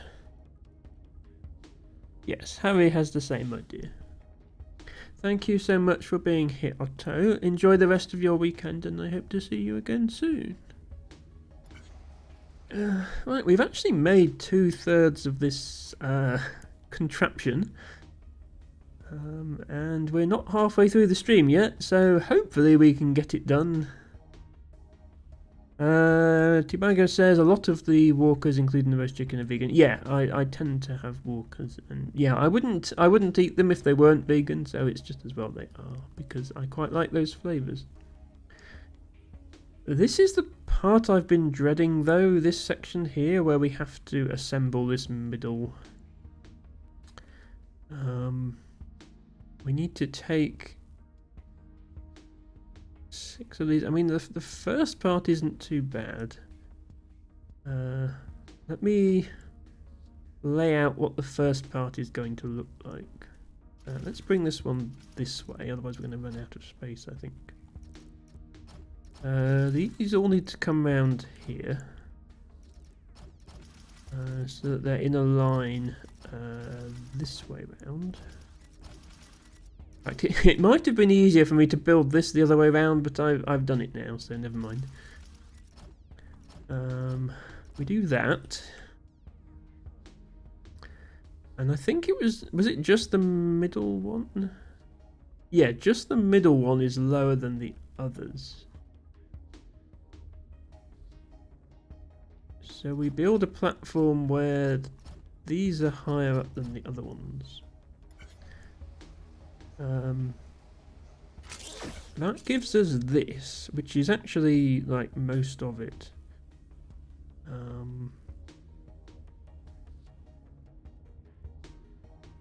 But welding is going to be difficult, because if we just try to drop everything down into a bunch of welders, this one is going to stop a block higher because it's going to get caught on the welder. So we need that one to get there first. So actually, this design won't work. Can we make this one get there first? No, it's still going to get there. This one's going to always get there first, isn't it? We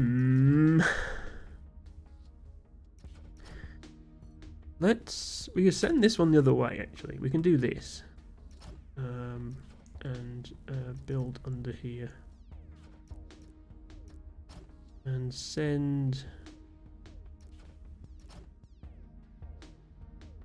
this one. In fact, we can build the whole thing under here. That might make more sense. We can send this one off in this direction. This will be the one that we need to break up into smaller pieces. This one can arrive early. That's fine. We need the middle one to get there before this one, though.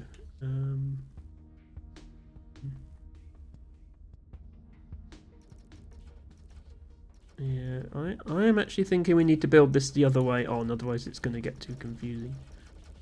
So let's erase all of this.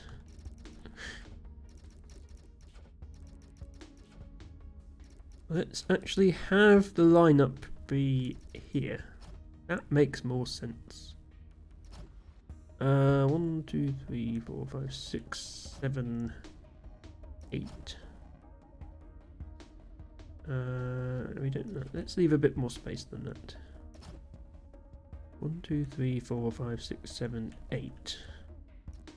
So we bring it around here to start off. It's going to take slightly longer, but never mind. And then we just have all our pushers here, and then it's already arranged in vertical conveyors, which is what we want. Button here, conveyors, pushers here. Out. That needs to be a conveyor. Yeah, we arrange it like this. And we still want 2 of them going that way, so that's sorted. Now I think it should be easier to make the middle one get there first. Because if we just send the middle one straight there, but we send the other ones on a delay of some sort. This should be 1 block over. There first. There's not quite room to send it on a delay. We need 1 block forward. These are all going to take longer to get there because they're taking wiggling paths, whereas this is going straight, so it will get there first, which means it won't get stuck welding in the wrong position. This is what we want.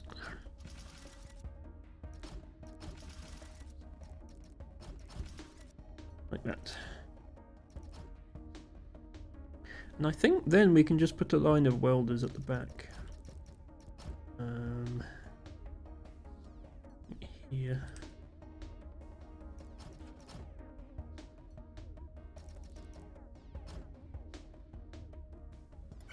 And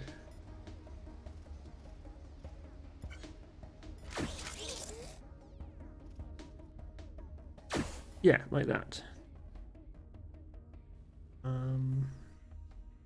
So that's actually the entire middle slice except for 2 blocks. This block and this block.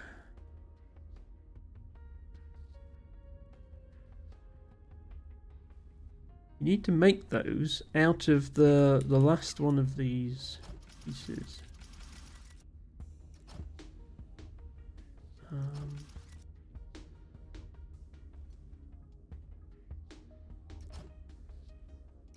Which I think we can do. We put an eviscerator in the middle. Oh, but there would be nothing support. Hang on. Yeah, there'd be nothing supporting. There'd be nothing supporting that top block. That might not work, actually. Yeah, we might need to do 9 instead of 8. Yeah, I think we're going to have to do 9 instead of 8. Matches says with that many conveyors, you'll make a tornado. It does look like a bit of a mess, doesn't it? Believe it or not, this is actually carefully planned out, and it probably can be simpler, but this is the simplest I've managed to make it, because it needs, this middle piece needs to drop down first, and then all the other pieces need to drop down after it, which is what I've managed to do. But yeah, I've realised we actually need 9 of them instead of 8, so I'm going to have to change it all anyway.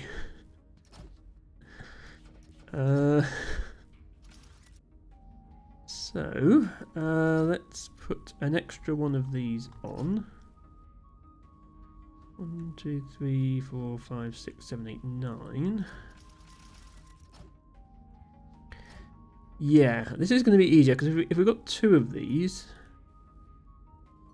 then we can just eviscerate off everything except the top. Let's bring them away from the others.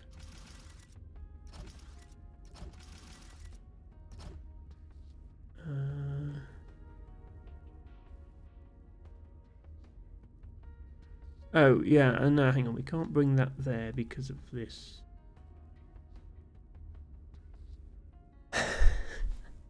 Oh no, don't tell me I've got to rebuild the whole tornado section, as Matcha is now calling it. Appropriately, I think.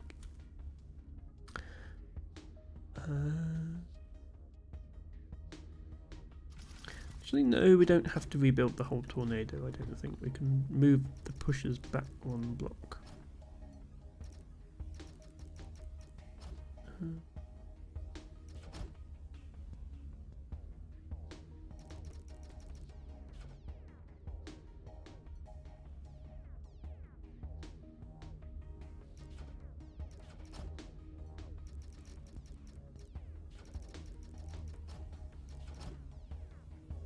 Yeah, and then just do this. And that's going to give us 1 more block of space.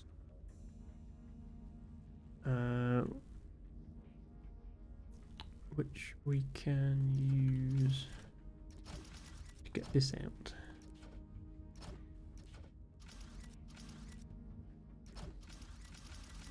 Okay.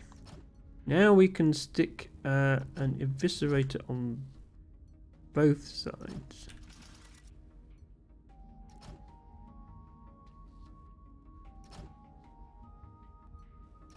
This. And that's going to give us our 2 single brown blocks.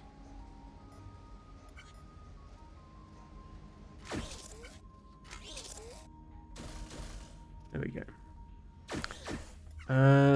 Those then need to be attached here, here. Which I've just realised is not going to work because gravity is going to drop these down further.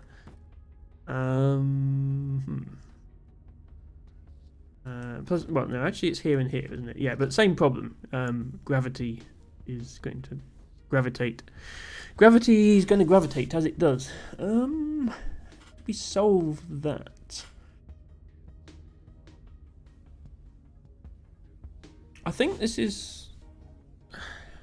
We could have the stack of 3 blocks start from the bottom, and in that case, this is now the extra block, and this are the extra blocks. Then we drop the extra blocks in from the top. Yeah, that might work. We're going to have to redo the tornado, though.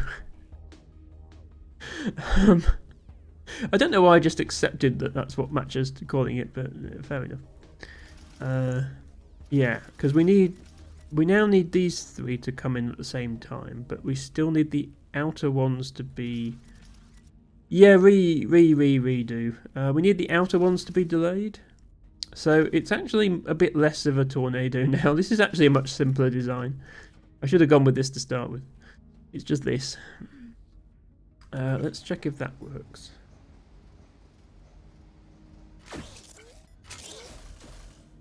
Yeah, so now the middle 3 are all coming down at the same time.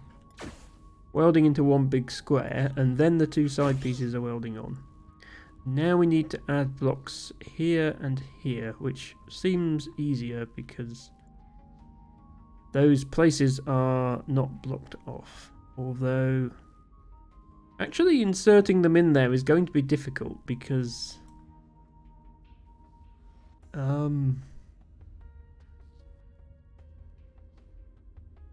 yeah. We can't just put conveyors around this side because then there's no way we get the shape out of there when we're done.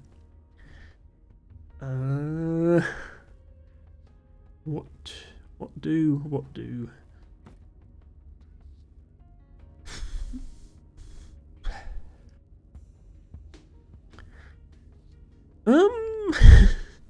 We could actually make this whole thing 1 block higher. And it would still work.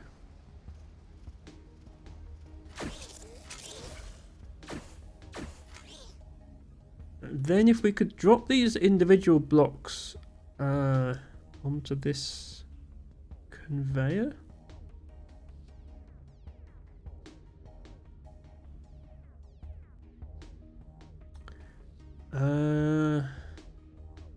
Actually no, that doesn't help. What I was thinking of doing won't work. We might have to use a timer. I was hoping to get through an entire level without having to break out the timing cube. But it looks like we're going to have one. Because I'll need to eject this whole thing from its assembly area when it's done. And we won't be able to pull it out with the conveyor from the bottom because the last piece to go in will be going in here and here.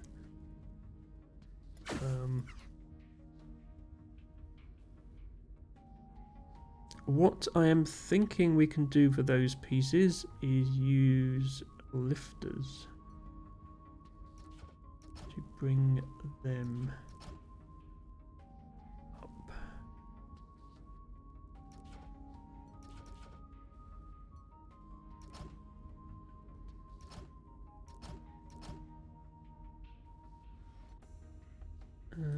Up at least 2 blocks. No, these are 3 blocks tall, aren't they? Ah, right, up at least 4 blocks. Here.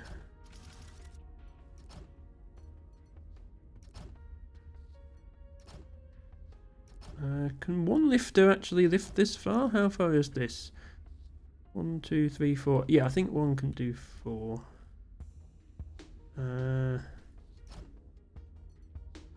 So that goes to there. Let's make sure that's supported.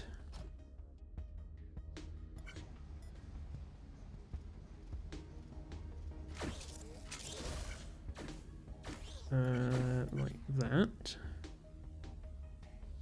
Then we can arrange to drop these blocks into the appropriate positions.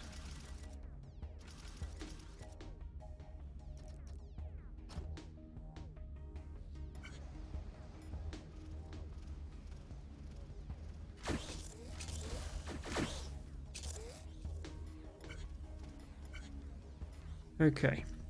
This is the shape we need. This is the correct shape. It's just that these aren't welded yet.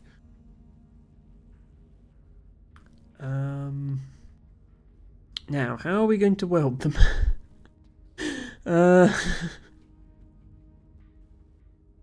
Because if we have welders on this side,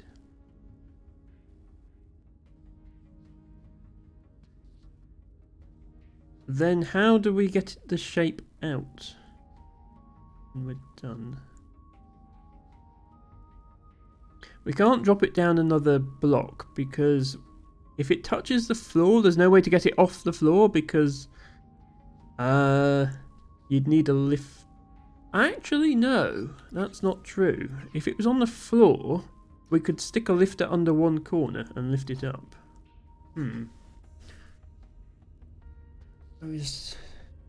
Let me just convey what Emma is doing.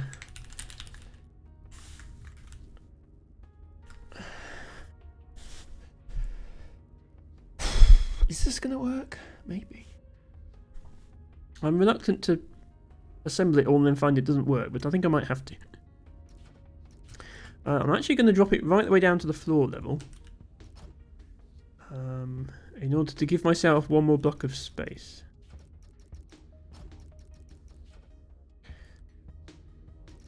Which means when those extra 2 blocks come in, they can be welded here.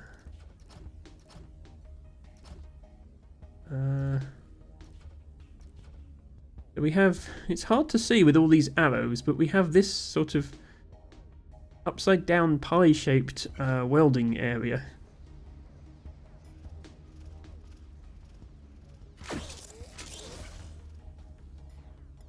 And that all gets welded. Those go on the side, and yeah, now you see we just have these little bits of welding available to put these in. Right, that is the final shape for the middle slice. But we still need to get it out of here, and now we have the added complexity that it's on the floor. First thing we need is like a pusher here to push it out. Then we need to lift it up from one corner. Grab it with an overhead conveyor.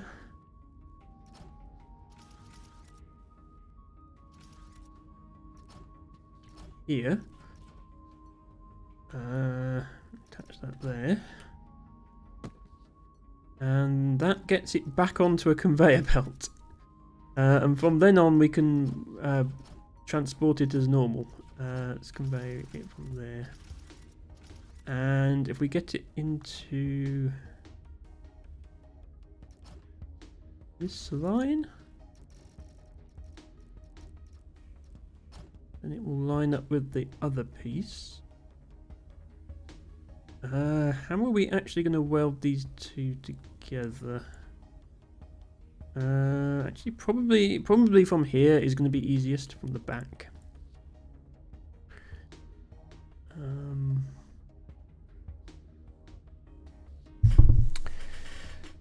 El Tibago says, if there were cat girls in the Stone Age, would they be Neanderthals? Well, it is believed that not Neanderthals, because they were a separate species, but Stone Age humans were, mentally equivalent to modern humans. So, and obviously cats were domesticated many thousands of years ago. So all the conditions necessary for cat girls to exist have been around since since the early kingdoms of ancient Egypt, at least. Maybe not the Stone Age, but we're talking Bronze Age here.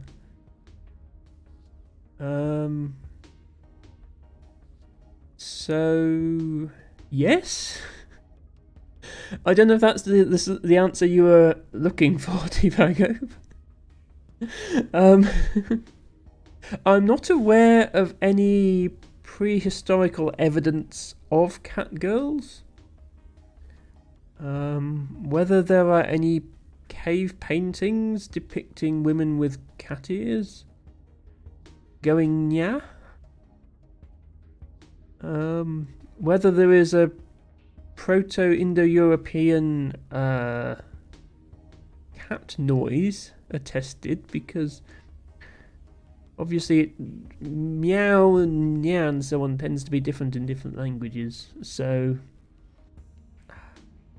I'm going to have to say, Tibago, if there were cat girls in the Stone Age, they probably didn't say nya.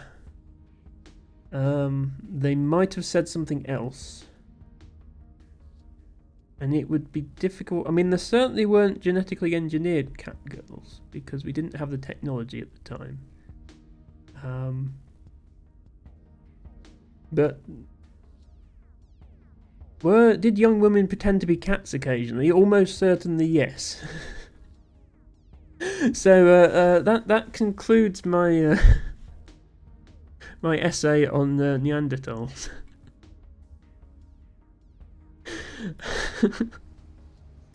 Sorry, as you'll learn this if you watch enough of my streams. This is what I'm like. I will. Anything you give to me, I will interpret as an actual problem and try to solve it, even if that's not what you want. B minus. That seems a bit harsh, Matcha. Right, I need to get the timing right on this. We haven't actually got a timing circuit yet, so let's build one.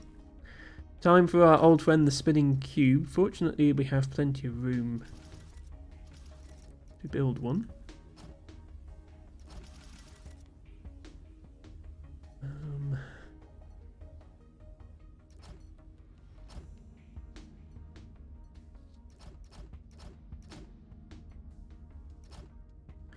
Okay, step 1, get the period of the timer correct. So,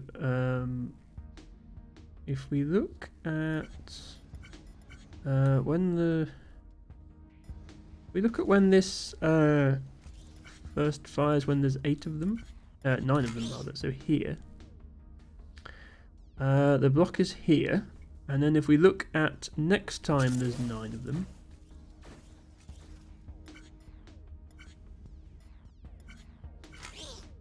Block is here. So it's gone 4 spaces, so we need to make this 4 spaces longer, I think, if my memory of how to do this sort of stuff is correct.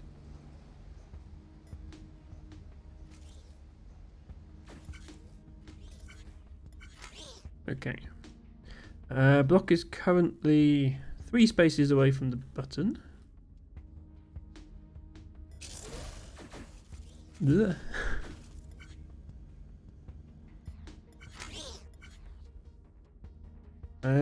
Block is only 1 space away from button. Okay. Maybe longer.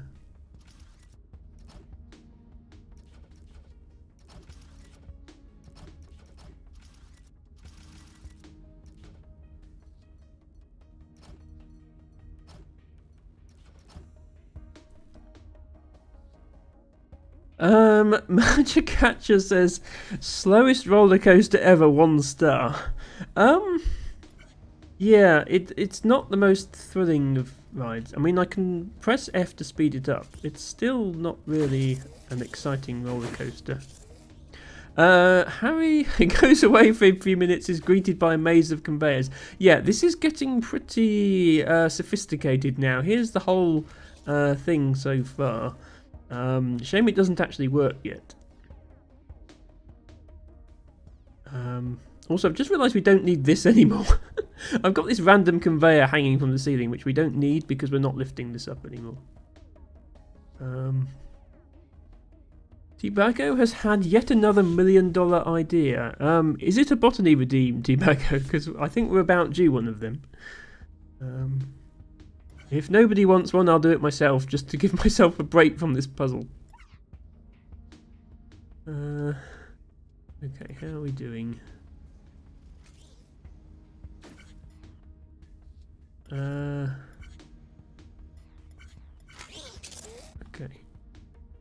Okay, block is touching the button at this point. Please stop knocking me off the thing. And now it's... T-Bago just redeemed drink quarter for 100 points. I've done it wrong.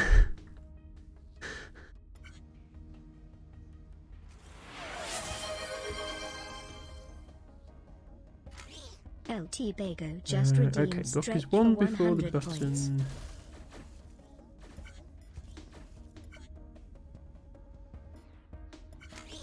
Block is... This makes no sense. That's 6. Oh, didn't... I've done it wrong, haven't I?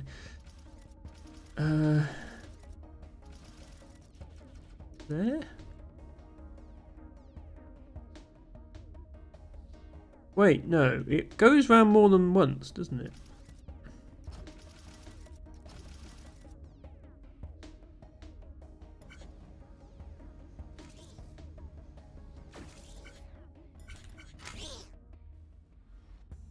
2 from the end. Frantic botany noises.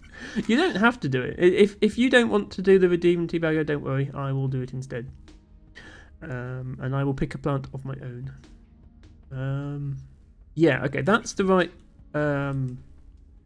period. Now we need to get the phase right. So we need to establish the moment when this LT Baker drops just down. redeemed read Oops. from botany book for 1000 points. Froggle. We need to... At the moment it's pushing it out as soon as these drop down, which is wrong. We need to wait until these are here. So the last one, it's on this tick. Block is here. So block needs to go back 1, 2, 3, 4, 5, 6, 7, 8, 9 spaces. 1, 2, 3, 4, 5, 6, 7, 8, 9 spaces.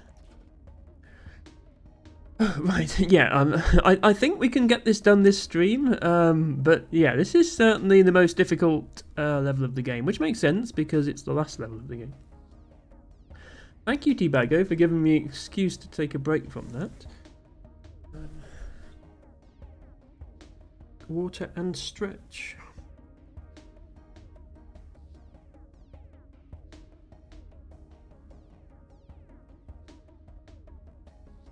So, Teabago's $1 million idea is aluminium chainmail blankets for people who want a weighted blanket but also get too hot. So I would definitely like a weighted blanket, because I have a weighted blanket. Don't usually get too hot. In fact, I tend to feel the cold more than anything else. I'm not sure if aluminium chainmail would... It would be quite a noisy blanket. Anytime you sort of moved in the night, you'd wake yourself up with all the jingling of the chainmail. But it's an interesting idea. Teabago.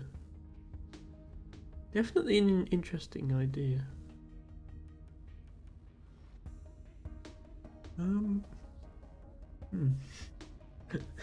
I'm not going to invest in it just yet.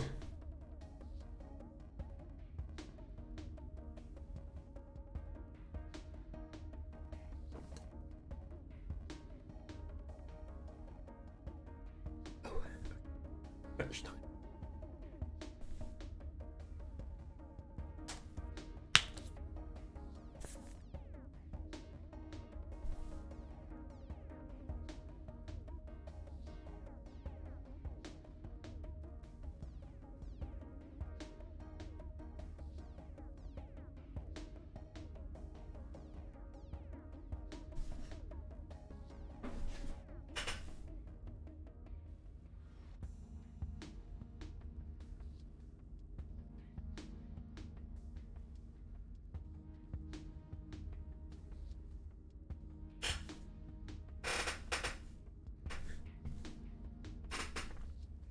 Yes, no, I see that, yes, it will have the weight of a weighted blanket whilst dissipating heat more efficiently. I completely agree with you there, LT Bagger. I'm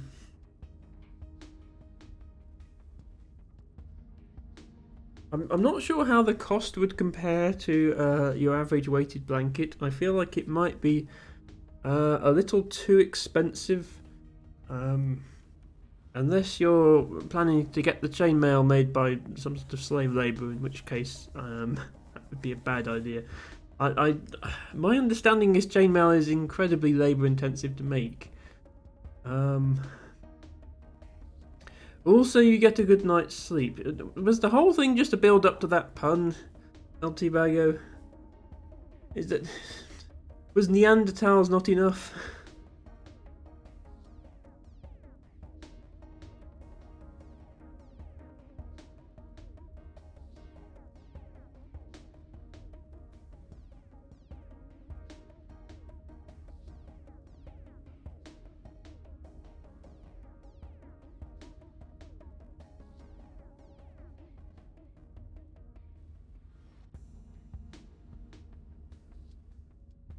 Okay, we are all stretched. Don't forget, proper stretching and hydration is important for everybody, not just streamers. So I encourage my viewers to do the same. Right, what plant do we have? A frog orchid. Okay, that's quite a rare one. Let's see what the book has to say about frog orchid.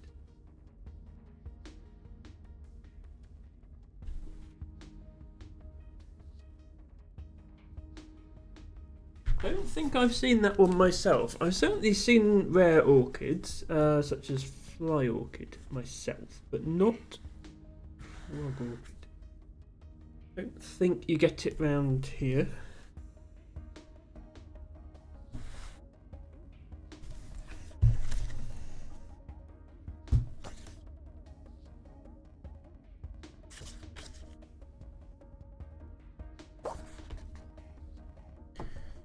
Right, that's Dactyl. Or is Viridis 1194.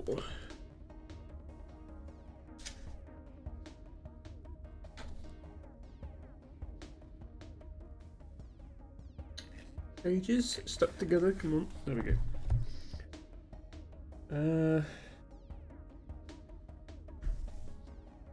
Okay, let's get a picture up so you can see what we're dealing with. Oh, kid.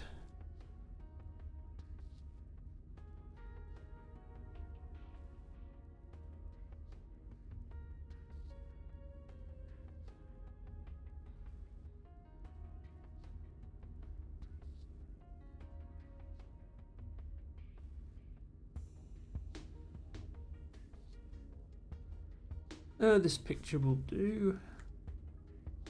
We need full screen. So it doesn't look that much like a frog, not compared to bee orchid and fly orchid and man orchid and spider orchid, which really do look like their namesakes. I suppose I can sort of see it though. But yes, this is going to be another one that's been suffering from habitat decline, unfortunately, which is just the theme of botany, especially British botany, but it's the same all over the world. People don't realise the extent to which we're destroying habitats. People look at farmland and think, oh, that's the countryside, it's natural, it's green, and they don't realise, no, the farmland has been completely, chemically fertilised and does not support 90% of our native species. I think the statistic is 98% of wildflower meadows have gone since the 1960s. It might have been the 1950s, I can't remember. But yeah. Anybody my age or El Tibago's age or younger will not remember the countryside being filled with entire meadows of pretty wildflowers. They are confined to nature reserves and the odd road verge and maybe a few other scraps of land and not hay meadows like they used to be.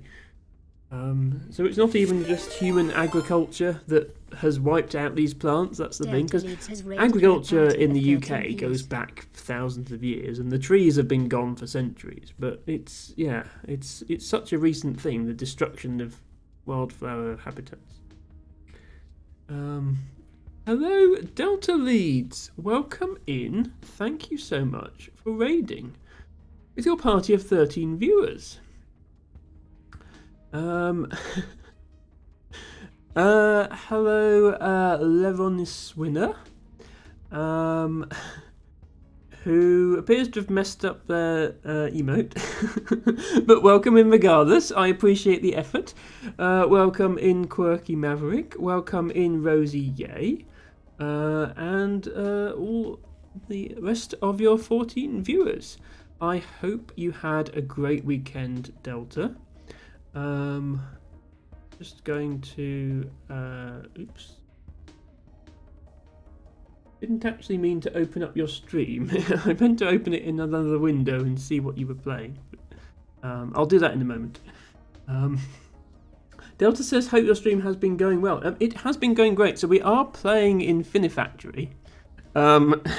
Yeah, I can't watch streams on stream. Then the universe implodes if you do that. We have been playing Infinifactory, which is a brain-melting block-based factory building puzzle game. We are on the final level of the final campaign. But we've taken a little break. I am a botanist, and one of my channel point redemptions is I do a little 10-minute botany lesson where I explain to people about wildflowers and their habitats. And LT Bagger has just redeemed it, and I'm very glad that he did, because the game is hard and it's wearing out my brain. But just in case anybody is joining me for the first time, welcome in. My name is Emma. I stream every Friday, Saturday and Sunday starting around 8 PM UK time or 3 PM Eastern time. I mostly play puzzle games. Currently on Saturdays it's Infinifactory, although we should be concluding that today. Fridays is Dwarf Romantic, and Sundays is Cosmic Express. So that's the sort of game I do. I do have a choose game redemption for a mere 10,000 channel points, which my viewers have been making good use of. So right now Sundays is entirely viewer requests, and I play whatever games people want me to play. Catcher says she's on her 12th brain. I hope she doesn't get to brain 13. Well, no, that's why this exists. This is a frog orchid, which has nothing to do with Infinifactory, but it is a pretty wild flower, and it's an excuse for me to talk about that for a bit. In front of me I have a almost comically oversized botany book, and if you thought that was big, it's in 2 volumes. This is the full book. I can barely lift it, and I will be reading to you some of the knowledge contained within, pertaining to this lovely little plant, which is the frog orchid. A tuberous perennial herb restricted in southern Britain to dry, well-grazed, base-rich grassland such as chalk downland and dunes.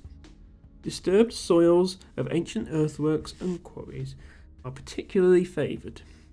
Elsewhere, it is less constrained to calcareous soils and grows in a wider range of grasslands and associated flushes, limestone pavement quarries, scree, cliff tops, rocky ledges, coastal golf courses and roadsides. It has been subject to long-term decline, particularly in central England and East Anglia. Initial losses were greatest in lowland pastures and wildflower meadows of England, from which it is now almost extinct. Ploughing, agricultural improvement, aka artificial fertilisers, and undergrazing appear the most likely culprits. It is especially intolerant of shade or competition. More recently, chalk downland populations have suffered as well, apparently due to summer drought. So, on top of the human effect of agriculture, we now have climate change to worry about. Difficult to detect, it may nonetheless be at present the most rapidly declining orchid in our area, showing an overall pattern of northward retreat.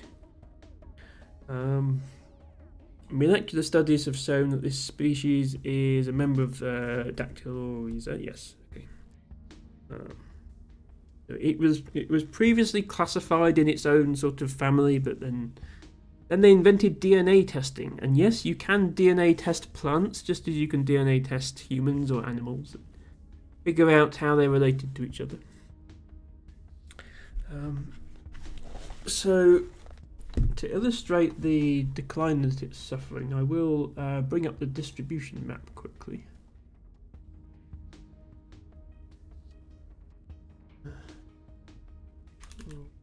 Orchid. And it's going to be a similar one to yesterday. So each of these blobs here represents somewhere where frog orchid has been found, and they are colour coded by when it was last seen there. All these pale white squares are from before 1930, so you can see just how many parts of the country it used to exist in before 1930, where it doesn't anymore. And then these medium coloured squares are 1970s, 1980s, 2000s, so on and so forth. And yeah, the extent of the dark coloured squares for recent years is severely reduced from where it previously was found. There is still one site in North Somerset, it looks like, which is there. Which is interesting because I've actually been there and I didn't see it. So hopefully it's still there. But yes, you can see it following the southernmost chalk ridge as in its historical record, but very few sites actually remain in southern England. It is now more confined to Scotland, especially the Outer Hebrides, where it has not been quite as subject to habitat disruption. Magic Catcher says, PS not that heavy. No, this book legitimately is heavy. I'm not just putting that on for the stream. The table quake is real. Yeah, my desk is a bit unsteady anyway, but it really does wobble when I drop the book on it. But yeah, if anybody was wondering why it's called frog orchid, supposedly these flowers look a little bit like a frog. If you're struggling to see the resemblance, I just want to show you another orchid. This one is called man orchid.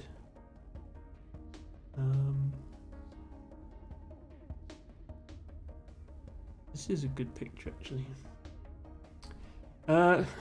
These are the flowers of man orchid, and they really do look like little men. And there's also one called bee orchid. This one is actually quite common, and I've seen it a lot.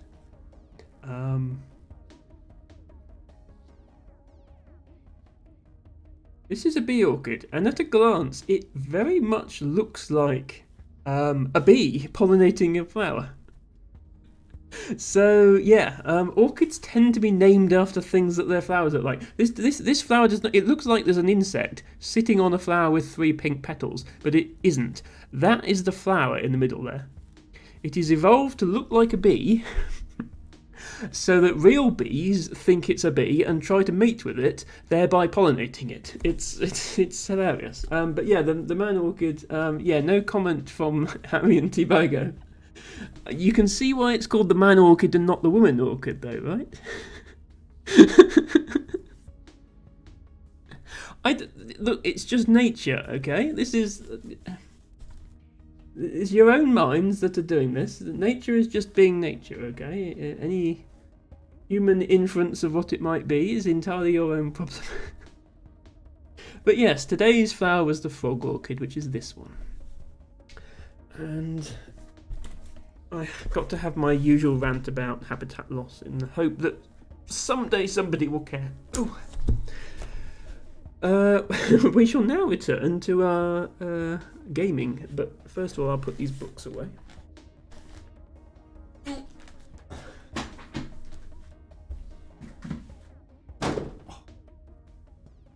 Yes, thank you once again, Delta Leeds, for the raid, but you caught us in the little interval of our stream where we, instead of gaming, we hydrate and stretch and relax for a bit. And sometimes my viewers even learn things. Now then, can I remember what I was doing in Infinifactory? I was doing this. Yes, here we go. Okay. So this is a game where you build factories to make things. It's a Zachtronics game. If anybody is familiar with Zachtronics games but hasn't played this one before, I think this is their only 3D one. And like all Zachtronics games, you get a sort of histogram at the end showing how well you did compared to everyone else, and you can try and optimize your solutions. But long story short, we have to assemble this thing, which is actually some sort of spaceship, to try and get us out of here, because we're currently trapped on a space station in space. I'm sure there was a planet there last time I looked. And this is the factory I've built so far, and bits of it are working and bits of it aren't working. This part is working, which is the part that assembles the engines. This is the part that assembles the cockpit, and that's working. But then there's this middle part, and that's slightly less working. I think we just about got the timing right. This bit over here with this block that spins round and round is actually very important. Every time it goes round, it presses this button, which operates this pusher just back here, which is responsible for pushing this out. And I think we actually reached the point where we have all the parts of our spaceship ready. We just need to actually stick them together. So we need 2 engines, we need this middle part, and then we need the front. And okay. Let's see if I can get all this lined up correctly. Are the engines actually lined up with where they need to be? No, they're further over. That's probably okay, actually. Let's move these so that they're also further over than they need to be.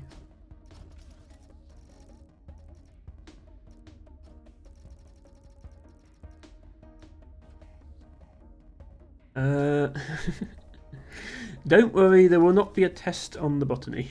Not for you guys, anyway. I have to do an exam at some point, but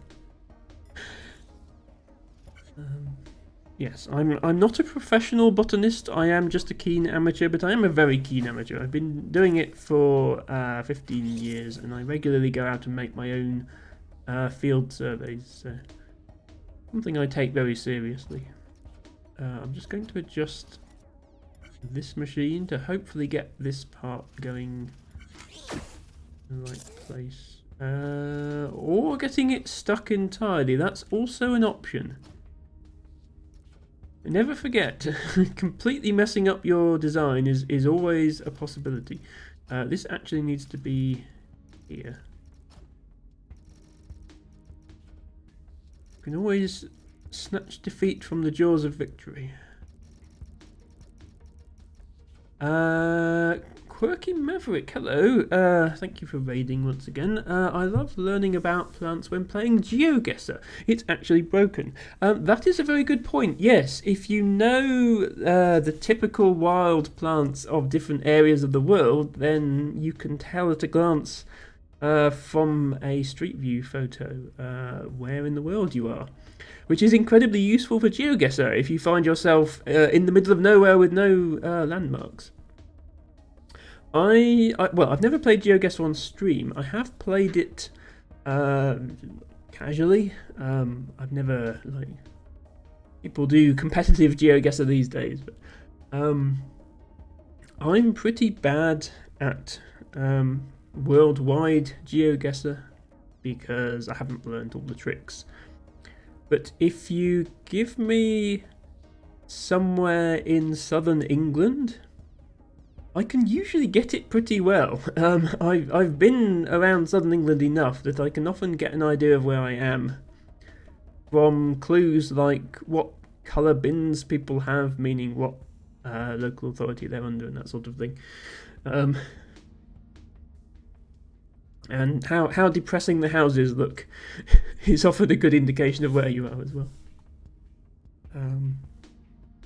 But yes, I have a huge amount of respect for the people who take one look at a lamppost and go, oh yes, we're in southern Botswana, and then just go on the map and click.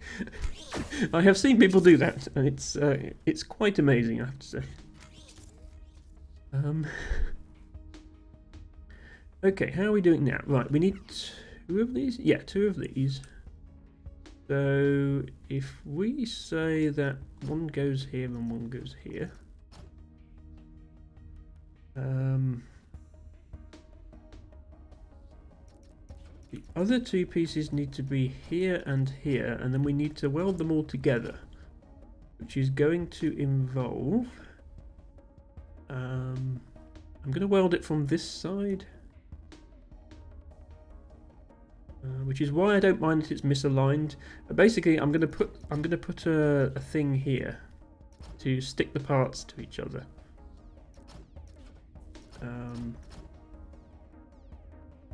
Which is going to look like this.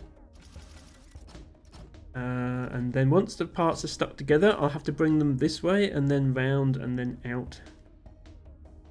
This will stick the engines to these 2 parts, but we need to stick this engine as well, and I think that's best done from above. I'm going to build up here and add more welders. 2 here and then 3 blocks. Wait. Yeah, 3 blocks and then...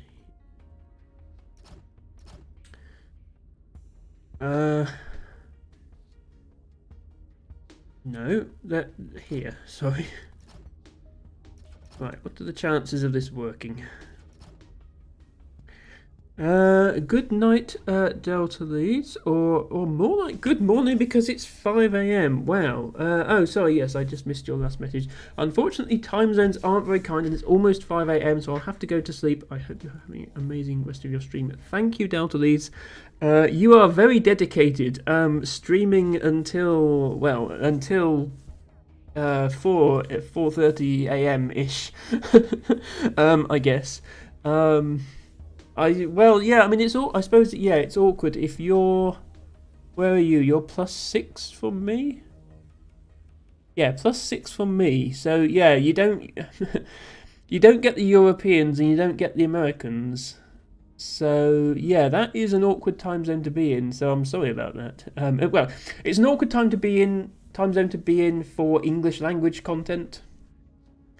You planned to stream only until 2 AM, but Genshin and Roach had to delay things.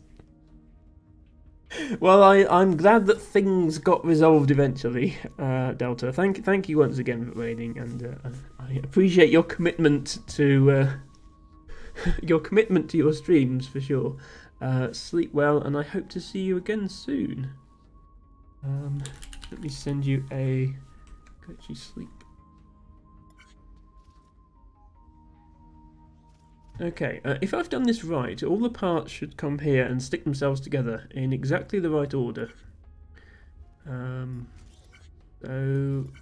we've got 2 engines.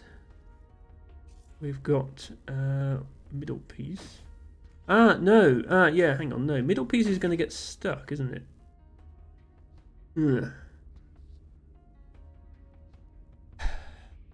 We need to time it so that first engine arrives, then middle piece arrives, then second engine arrives. Okay. Let's see if we can do that by just delaying one of the engines. If I remove 2 blocks from this conveyor, create this blank space here, an engine will sit here and wait. Which means it will be longer before 2 engines show up. And yeah, first engine and second engine, there we go. That is not quite right still.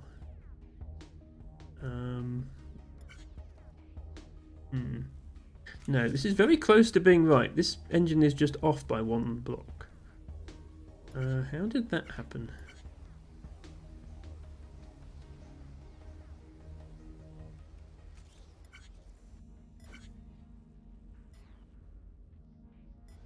Okay, so far so good.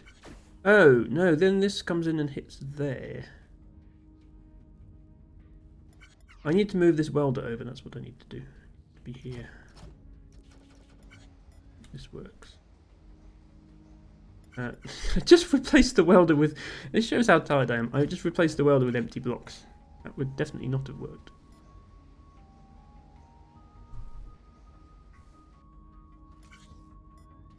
Okay, here come the pieces.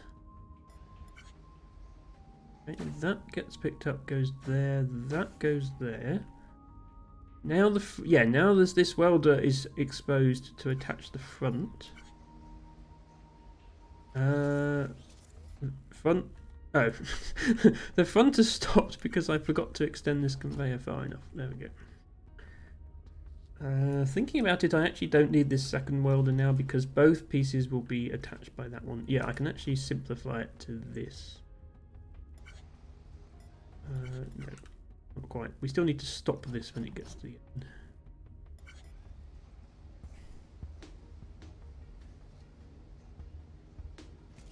Is this going to work?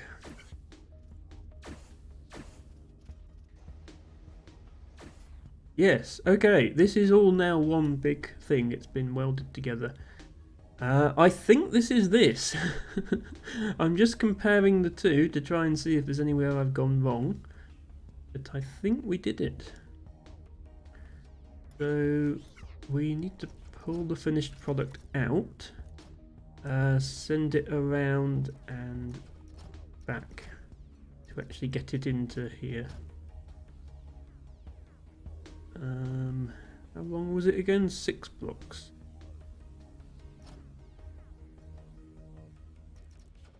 So to do this, then this, then this, and all being well, we will have solved the final puzzle of Infinifactory. Or at least we'll have made one. I haven't run my factory for long enough yet to see if it can make more than one. In order to pass the level, we have to make 10 of them in a row without the factory messing up. But this is definitely one. It does fit in. Okay, now this machine will tell us if it was correct or not. Yes, it's correct. Okay, we've made one. The question is, can we make 2? No, we cannot make 2. This one has a block missing. Where's this block gone?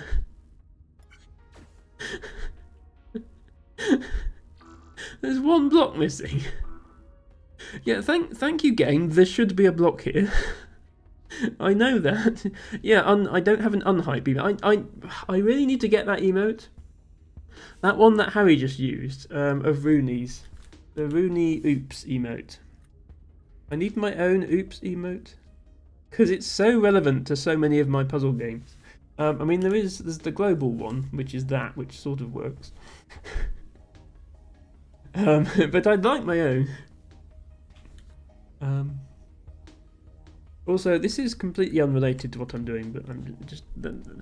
That's Rooney's new emote, and it's the cutest thing ever, and I love it, and it's amazing, and it's my favourite, and I just wanted to share it with you all.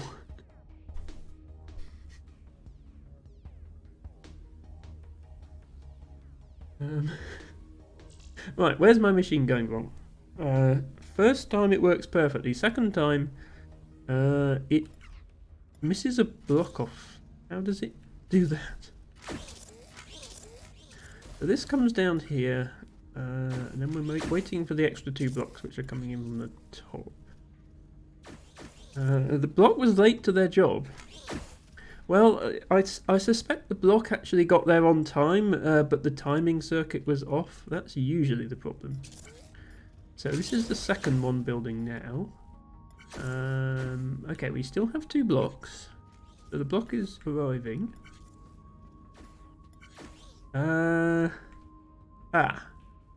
This is a problem. Block is left behind. Okay, that's what's happening. The block was 1 tick late though, and you know what that means? That means that this machine has an odd period. The period is an odd number of ticks.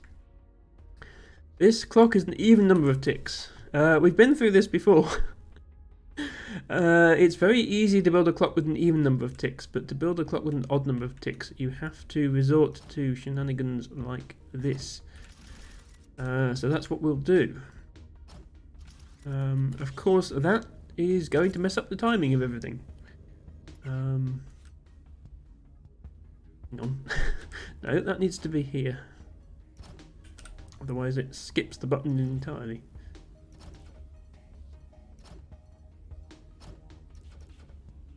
I'm going to have to recalibrate the timing now. So this is going to add 1 tick, but the period was actually too short. So hopefully that's now the correct period. The phase will be wrong.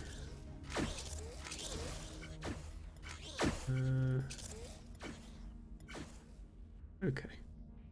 Should be a couple of blocks forward of where it is. There.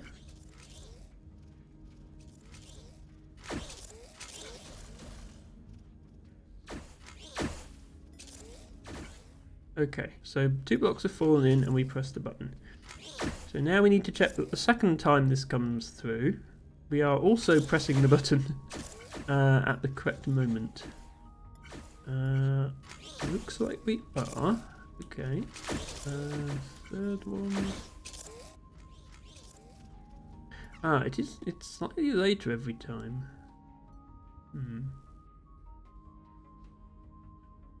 Hang on. I think this might still not be quite right.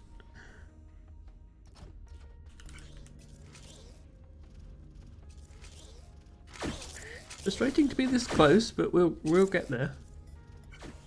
No, that's way off. Move that there. So impatient, can't wait 1 second.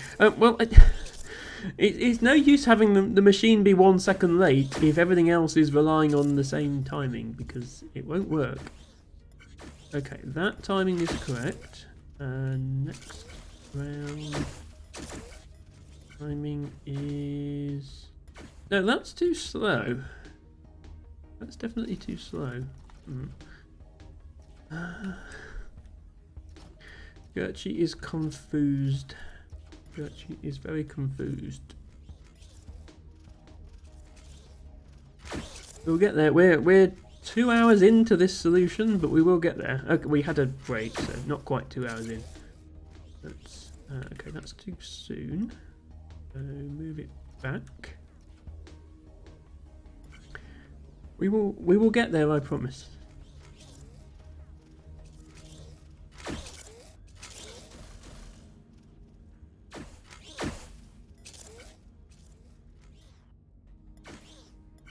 Okay, that's 1 tick. So just Emma doesn't like Slow Factory. It's not whether the factory itself is slow or not, although this game does reward you for building faster factories. Even a slow factory is no good if it doesn't work. The problem is not whether the individual pieces are slow, it's whether the pieces are all working together. If every piece is exactly the same speed, then that's okay. If that speed is slow. But if every piece is not the same speed, then it doesn't matter what that speed is. It's not going to work. There, so forward 4.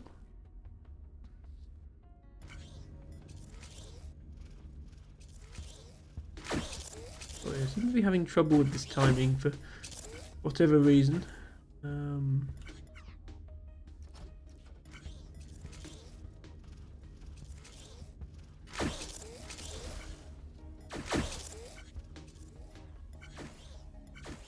Okay, that's correct.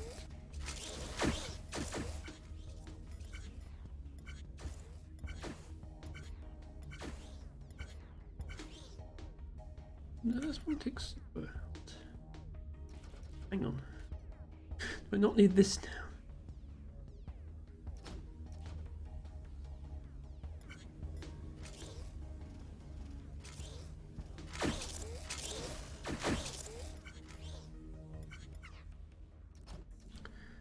Emma continues to be confused by this game.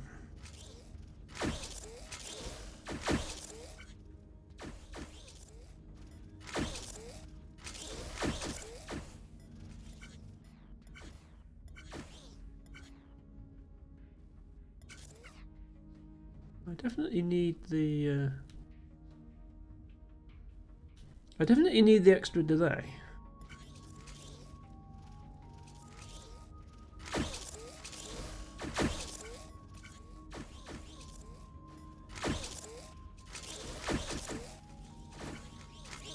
That's one. Oh, maybe it'll still work. It's only one tick behind. If it can be up to 10 ticks late, it'll still work. Let's see if it works. No, it doesn't work. Oh no, it's going to be out of sync with the engines though.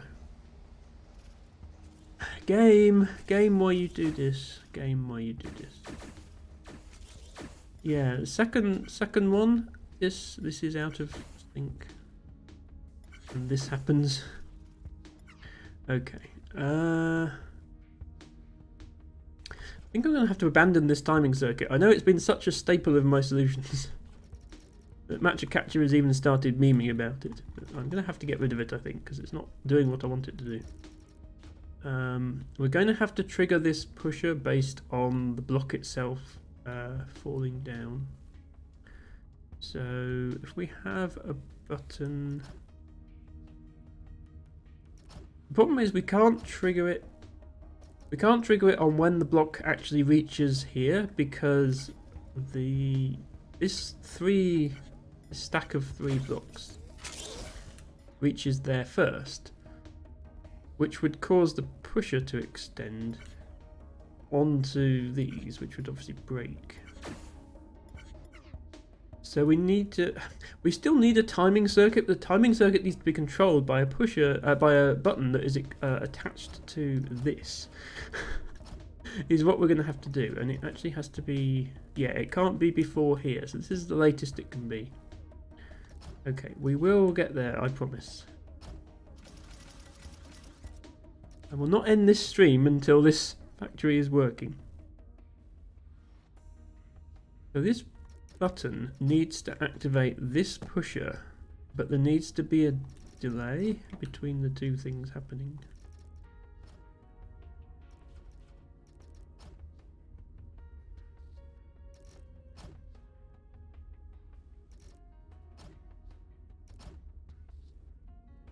So just this doesn't work. What we can do is connect the wire to a blocker.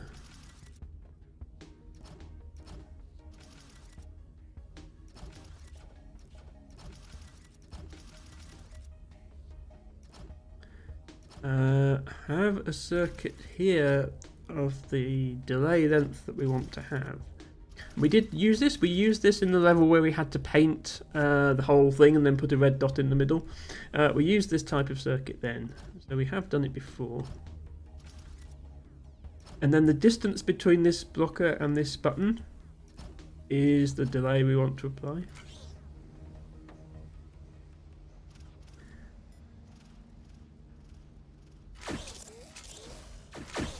So when this block drops down,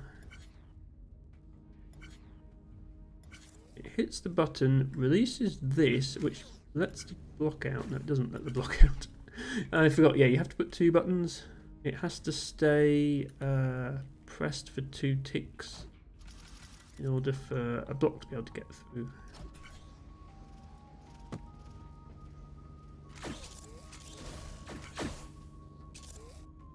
So that gets pressed, this moves, the block comes through, and then the button gets pushed.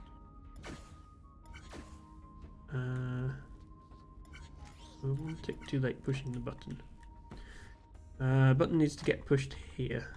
But then, you see, you can move the button independently of moving the switch that activates it all. So it's easier to get the timing right than what we were doing before.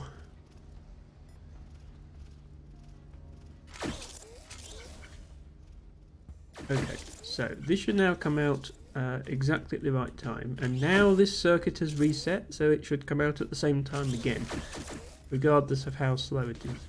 Yeah, there we go. Okay, does this actually work now?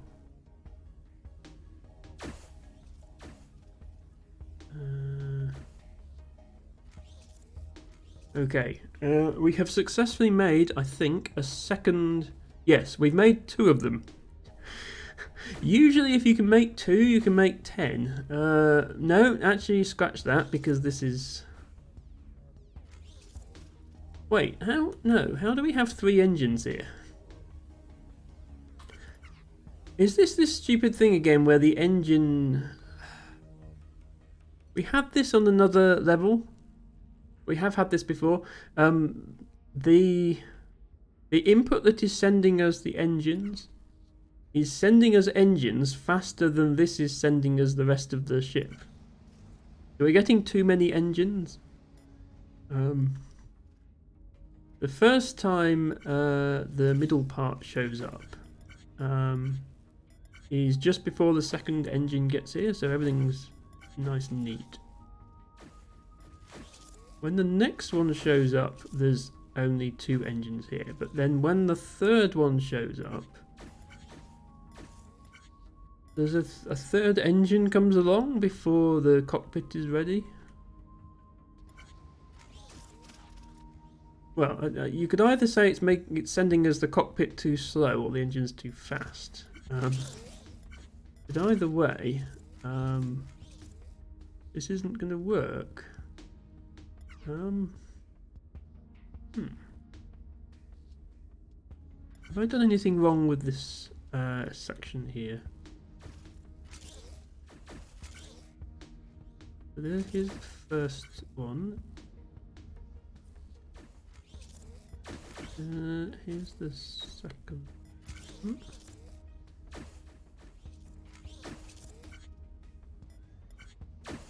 Second one goes out. Third one.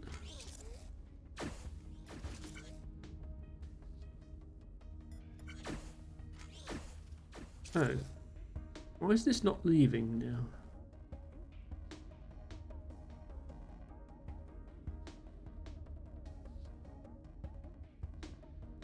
Oh, these haven't dropped down far enough. What's going on? Okay, I thought this part was working, but it isn't working at all. Yeah, these 2 bits should arrive first, and then the middle part should come in. Yeah, okay. Second cycle. Those show up. Middle part comes in. Third cycle. Oh, third cycle, these get here first. Right, okay. So it's not sending us these at the same rate that it's... That makes no sense. They're coming out of the same machine.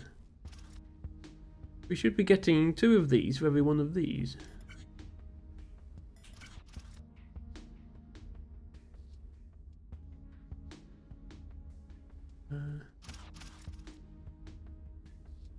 So 1, 2, and then one of those with the third. Yeah, the first one comes out with the third one. Now another one should come out.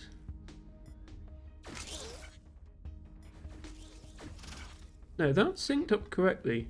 Okay. So is this out of sync? Oh, maybe this is out of... Yeah, this might be out of sync because we're taking 9 of them at a time. And eviscerating 4 of the blocks away. This is probably what's causing it. Okay.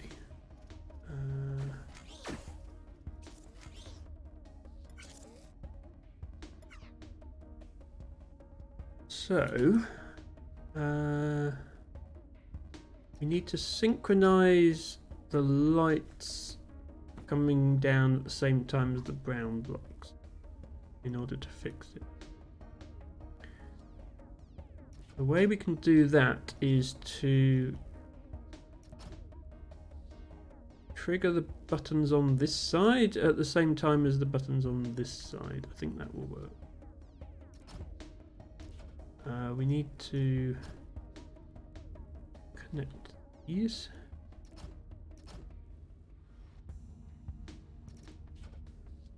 Bearing in mind that these things are 3 blocks tall, so it needs to go over. So now all of these should fire at the same time, regardless of how fast the products get here. No.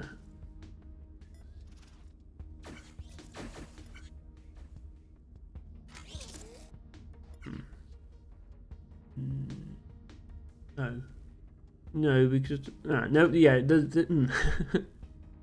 these get here before these, don't they? So it needs to be the other way around. Whatever gets here last needs to trigger the everything to go. So the button needs to be on this side.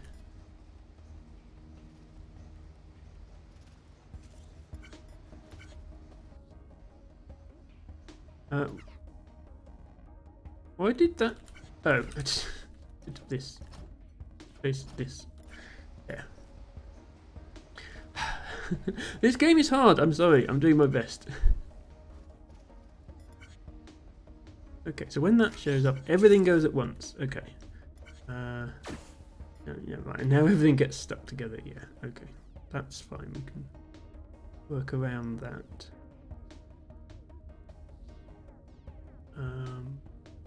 We need to delay these one tick. But we do want everything to go at once. So we move this back. Like this.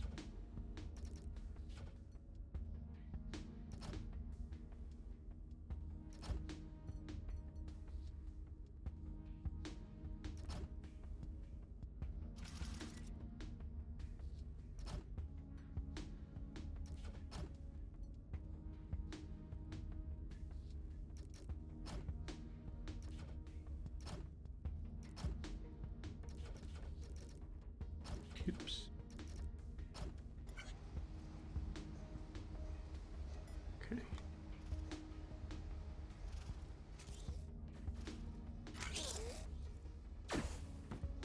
Right, yes, that's correct. Next one is correct. Third one was where it went wrong before. Ah, okay, yeah, third one is wrong because that comes in. Yeah, this is awkward then. So the first two that we make, the brown part is getting there first. But after that, the button is getting there. The headlight is getting there first, sorry, which is what's got the button. How do we fix this? Do we... Maybe we make this trigger it? Because that's the slower rate ingredient. But we put a delay in.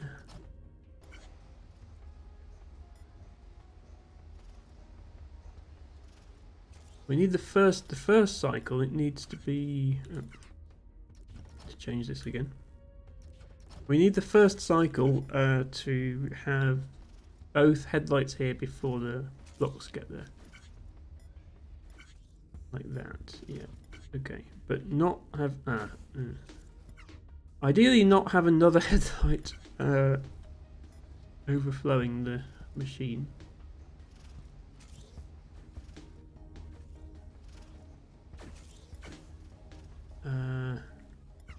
Right, now this also needs delaying. We can put a delay here.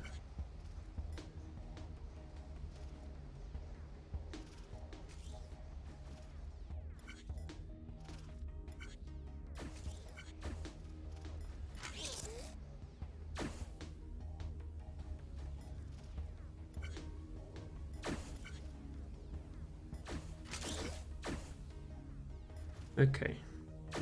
This part should be properly synchronized from now on. It's not properly synchronized with the rest of the machine. I just mean this whole part should be working together. Now, because of all those delays, we're going to have parts arriving when they're not supposed to.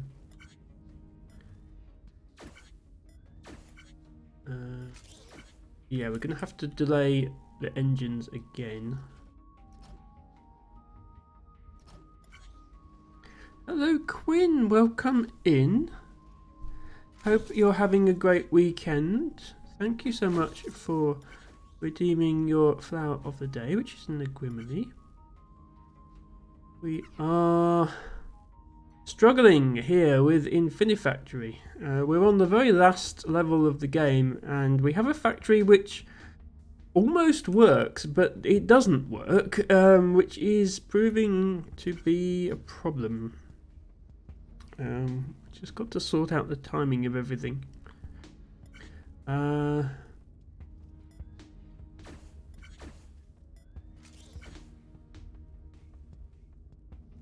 Weather is perfect here, says Quinn. Glad to hear it. It's not perfect here. We have rain and wind all week, unfortunately, but that's okay. I won't be able to do much botany, but I will still be able to stream with you guys. Quinn says, ooh, fundraiser. Yes, so I actually started the fundraiser on Sunday, last Sunday, which was Transgender Day of Visibility.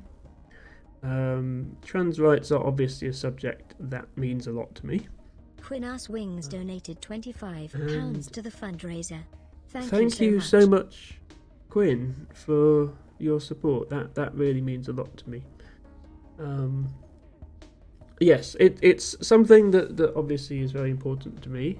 The charity I'm supporting is a LGBT charity in general, not specifically trans rights, but they have been strongly supporting trans rights in recent years, and obviously this is the Twitch integrated fundraiser, so the money doesn't come to me. You're not trusting me to send it to the charity. It all goes straight from Twitch. So you're limited to the charities that Amazon have partnered with, and that's one of them. They are the largest UK-based LGBT charity. I always encourage everybody to do their own research into charities, but I am happy with where my money is going for that one. I will be matching all donations at the end of the fundraiser, which will be tomorrow's stream. Thank you once again to Quinn and everybody else who supported me so far in this fundraiser. It really does make a difference, I think. Okay, how do we make this not fail? That is the question.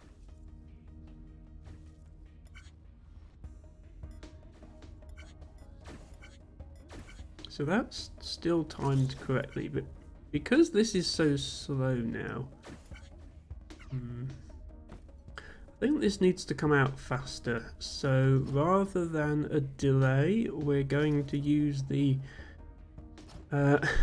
send it on a magical journey option, although not under this beam because we've established it doesn't fit there. Send it this way. So down there and then back up again. Down. Instead of arriving really late, it just arrives a bit late.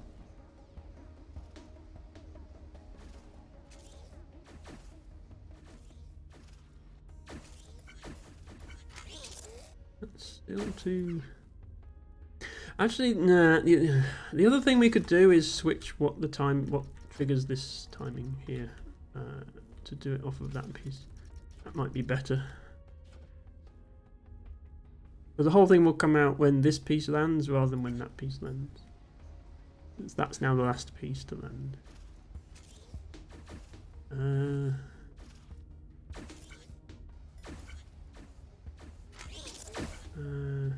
No, that won't work because that.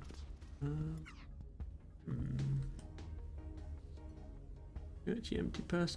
Yeah, if you can't afford to donate, of course, that is absolutely fine. It is never expected or required. It is just very much appreciated if you are able to. That is all. I understand not everybody is in that position. But it is something that would make a real difference to my life and the lives of many other people in the UK if we were able to get proper trans rights here in regards to protection from discrimination based on gender identity, especially in the workplace. proper legislation giving us the right to use bathroom facilities that match our preferred gender, which we currently don't have, and better access to NHS medical care, which is almost non-existent at the moment. Easier access to gender recognition certificates, not requiring very backwards, outdated criteria for medical transition that is currently used for the gender recognition certificates. Yeah, the list goes on in terms of what we need.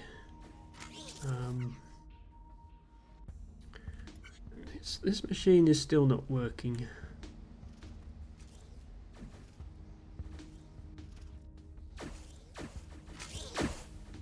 First one works. Oh, one of these comes out. Oh, okay, yeah. We've only got half an hour to go. We've been working on this 2.5 hours, and it needs a rethink of the whole timing. I think it's because of this. There must be a way to not have to eviscerate these two pieces, but I haven't figured it out yet. And I'm not sure if I'm going to figure it out in time.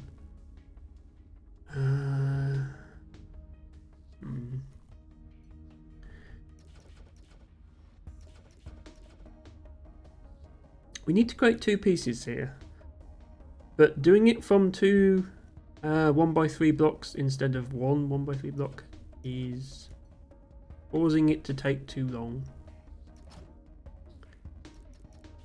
which is throwing off like the entire rest of the level.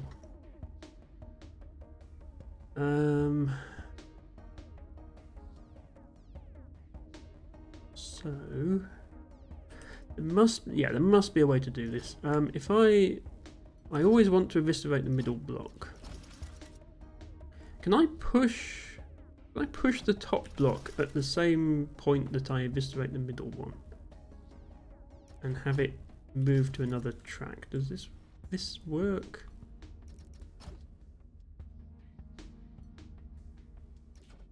There's no point letting it drop down only to have it lifted up again, so we might as well place this here. Still needs to be lifted up 2 blocks. Okay, oops, falls down immediately. Does this like work at all? What we need to do? Altibago says, I was more making a joke that Emma's going to be living off beans until next payday after matching the donation. Don't worry, Tibago. Emma has sufficient savings. Emma works full time and does not have, children to raise or anything like that, so does not have too many expenses. Emma is able to afford things like this. It's just obviously Emma wants to be careful with how she spends her money, not waste it unnecessarily. Emma would like to be in a situation where streaming pays enough to support the costs of streaming, i.e. equipment and emotes and so on and so forth, rather than me having to fund my own stream out of my own pocket. That's why I appreciate bits and subs and so on, because they allow me to to pay for Loon's emote commissions and for my camera and microphone and all the games I buy and that sort of thing. And that way, I can use the rest of my income on things like giving to important charities that don't get enough. Okay, we've managed to make this thing with one fewer... getting stuck in my own factory. We've managed to make this with one fewer block here. Does that fix the timing of everything else or not? Let's see what's going on over here now.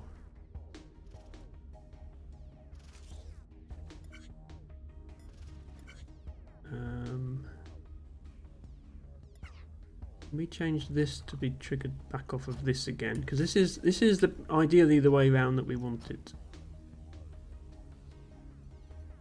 It really doesn't make a lot of sense the other way round.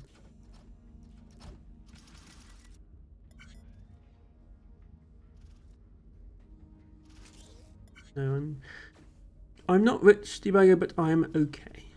I am okay. Do not need to worry about where my next paycheck is coming from.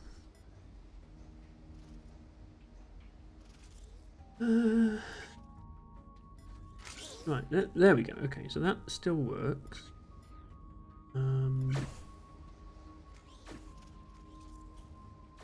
Maybe we can get away without this delay track now. I'll try it without.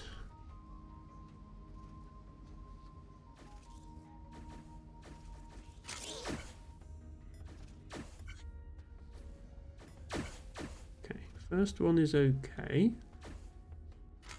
Second one. Okay. Third one. Right, and how did we manage to make 2 of these or 3 of these before? I don't remember. This might be the first time we've made 3 of them. So this looks promising.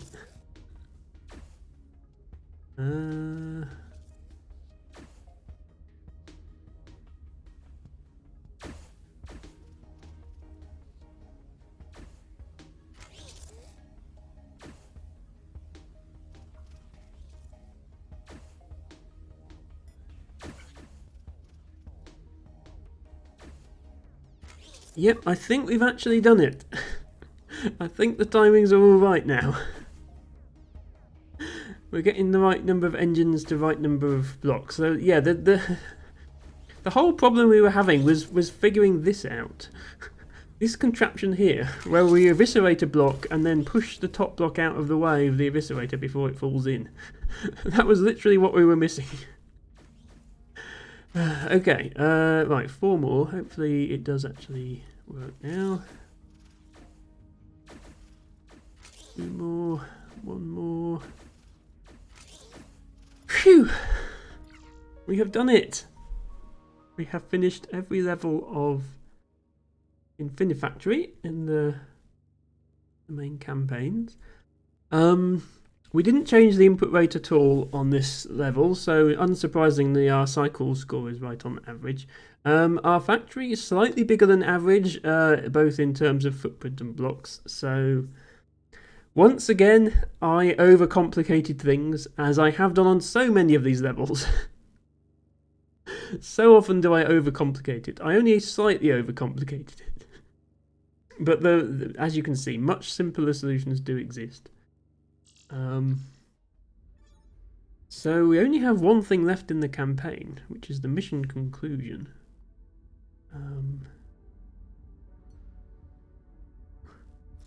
Just as I thought. These tools are magnificent. Nothing killed you or burst into flames, and now we've made a number of useful components for the space station and the homeward fleet. Great job. It was a pleasure, no, an honor to work with you.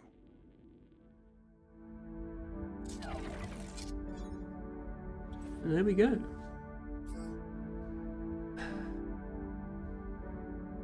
Uh-oh. There's another world! There's another world we haven't finished. This world wasn't here. It wasn't in the list.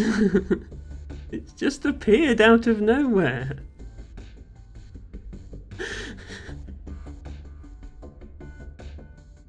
No, it wasn't, Matcha. Feel free to go back and review the VOD. These 3 worlds have been listed ever since we unlocked the Resistance campaign. This world was not here.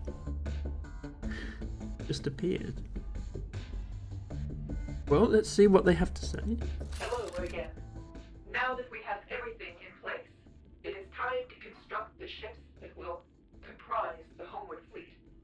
As our most talented engineer, you will be building the factory That's a lie. to construct the ship's major systems and components with engineers will combine these components to complete the ships. Soon, it will be time to go home and rally our forces. And we will all know freedom. Yeah, the storyline of this doesn't really hold up, Ren, as you point out. Yes, there were 4 slots here, but you've always been able to choose from these 3 worlds, and then this one was blank. Now it's here. Okay, so we're not going to unlock any new blocks, it looks like, which is good because the block menu was already full. But we have 1, 2, 3, 4, 5, 6 more puzzles, I think, because this says mission briefing and this says mission briefing and this says mission conclusion. Okay, we have 6 more puzzles to do. Well, that could be 3 more streams. Hopefully it's only more like 2 streams. Because it'd be nice to get onto some new games soon. But I have really been enjoying this game. This is, I know it's frustrating and difficult, but this is really the sort of thing that I like doing, is engineering this sort of puzzle. So, yeah. We shall continue. We've got half an hour left in the stream. So, not 12 more streams, Teabago. I'm hoping we can at least make a start on the first puzzle of this world, which is navigation computer. Let's see how bad it is. Interesting. So we are now actually in space. We are no longer in the confines of that hangar we were in. We are just in space. Oh yeah, we still have the warning about not flying off with our jetpack. And what on earth is this behind us? I can't get a good look at it because it's warning me about flying away, but there's some sort of giant ring and this whatever this is.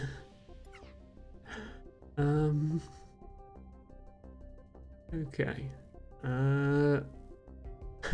Right, this, I see what they've done here. Yeah, this is like a giant circuit board. This is a giant circuit board, and then we've got to put components on it. And the components are coming from there. Okay, this could be fun, actually. The tricky bit is going to be how on earth do we weld the components into place? Okay, yeah. So yeah, we didn't. There's still this block. There's still this unknown block in the logic category, but according to this, we don't unlock any new blocks because new blocks were a separate entry in the in this list. So yeah, how do we? Where does this block come from? So what we've got going on here, we've got this, which is our circuit board. Yeah, based on my normal understanding of Infinifactory game mechanics, I don't see how we weld things onto here because the welder, unless this is this hollow and like, no, it's only 1 block thick. Maybe a bonus block for replaying the levels after you win. That's an interesting idea, and I wonder if they've done that. In space, when you have a factory mishap, no one can hear you scream. Don't worry. My viewers can hear me scream. So these are both outputting the same thing. Yes. Okay. These things, which I guess are capacitors, it looks like, on this circuit board. And then this is a heatsink, which is coming out of here. It's a very big circuit board. Surely our technology is beyond the point where we need to make circuit boards this big. The immediate problem is that this doesn't actually fit past the output thingy because if bumps up against there.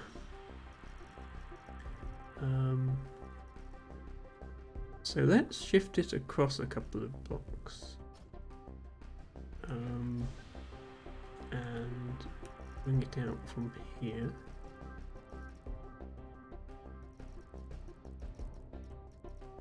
So like here. It's also one block too low. Let's actually correct this back at the start because it's going to be easier that way.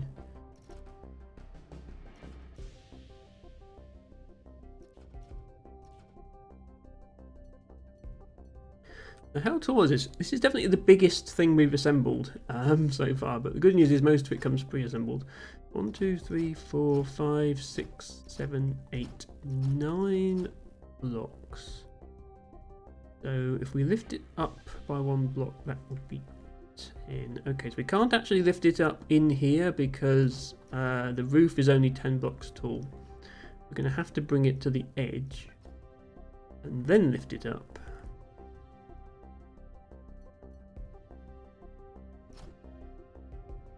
Because now we can place an inverted conveyor one block higher. Rid of that.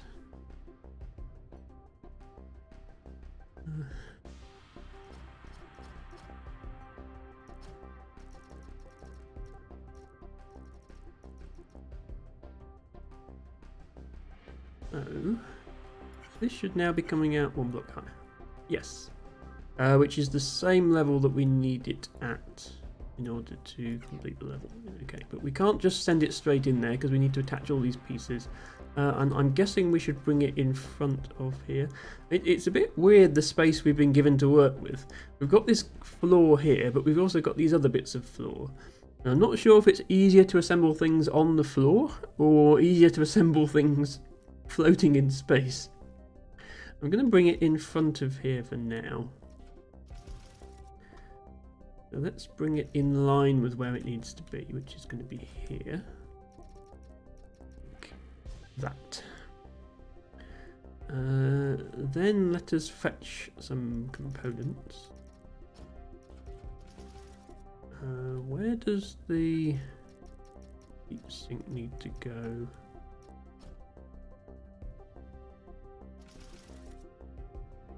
Here? No, one block in front of there.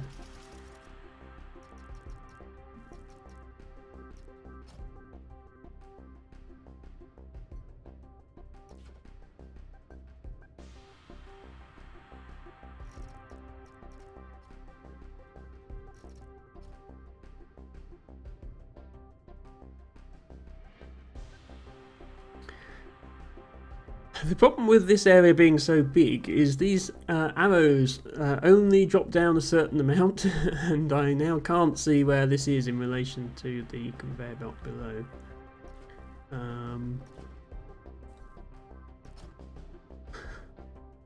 I don't know. Does it? Okay. If it does, it makes the arrow longer if you get it precisely on the belt. Okay.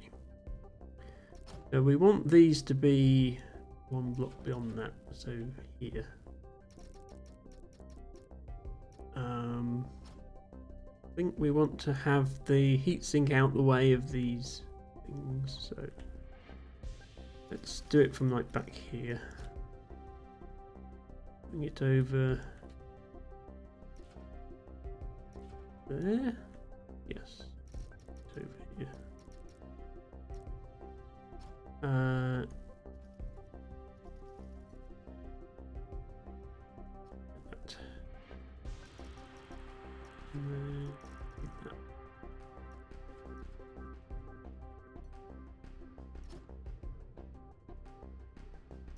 Okay, obviously we're going to have to do something fancy with these to get them all into the right places.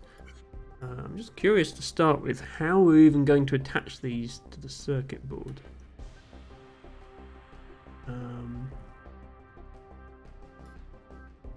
So when this is at this point, we're going to have welders. I suppose we have to have a welder behind this. Yeah, that's what we must have to do. Have a welder behind this, so we can't just move this backwards when it's done. we would have to push it out this way and round and back. Okay. Yeah, with that in mind, it probably is easier to manufacture it from the back, but then at the same time, we're going to have welders on this side. So it's not easier to manufacture from the back. We are going to have to slide it out when we're done. How do we slide it out without hitting any of the welders that we're going to have to place? If you look at how these capacitors, or I'm just going to call them capacitors, if you look at how these are arranged, if we, I can't build in this, unfortunately. I can build over here. I think I can build on this. Yeah, I can build in front of this.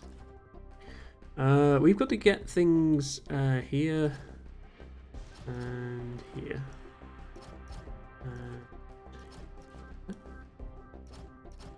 And here. Here and here. And we've also got to get the heatsink thing here. Let me do that with these blocks so it shows up a different colour. What we will need to do is have welders somewhere touching this. So for example, a welder here pointing this way, and then another welder behind at the appropriate point, and I think that will cause it to light up.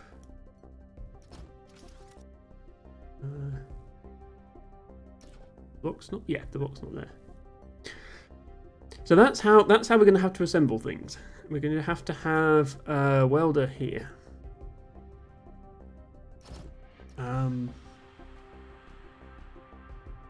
But if this welder is here, we can no longer slide this board out once we've finished assembling it. We could move it up and down, except that there's a capacitor here that would collide with this. So having this here at all prevents us from moving it up or down. And having the welder here would allow us to move it left to right. But we can't have a welder above this block. And there is no underneath welder, there's only a front and top welder. So we can't weld this block from underneath.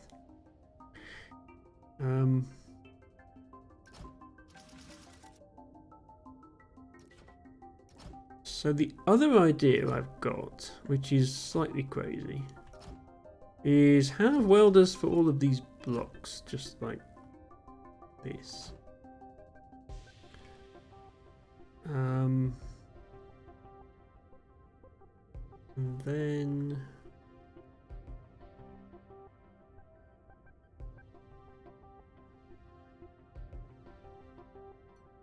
have these welders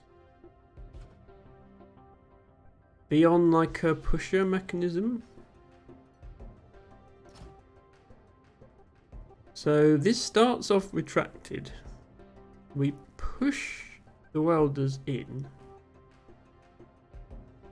assemble everything,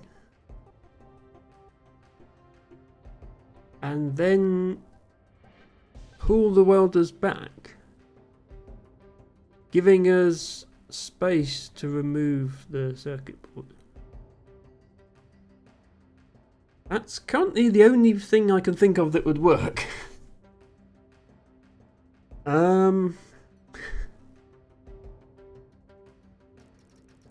So, I'm going to give that a go and see how it works out.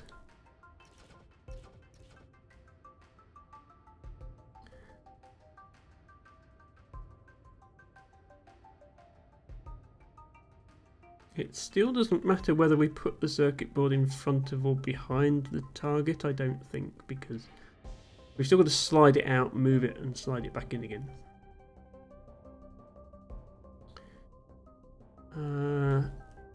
El Tibago says, "Help! I've fallen in a barred core hole and I can't get out."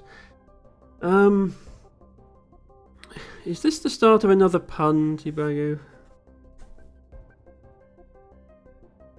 I look forward to various Bardcore mixes being linked on the meme channel of the Discord.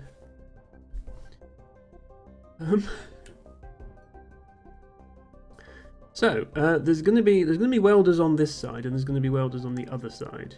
No pun, only boot. Okay. I'm gonna start by placing the welders on this side because those are fixed in place. We will have. Actually, no. What I'm going to start by doing is recreating the circuit board so I can see what I'm doing. That's 2 blocks tall. And then it has capacitors there and there. And then one here. And let me do this so I can do it with keyboard. That'll make my life easier. I should have been using the keyboard shortcuts more when I was doing this.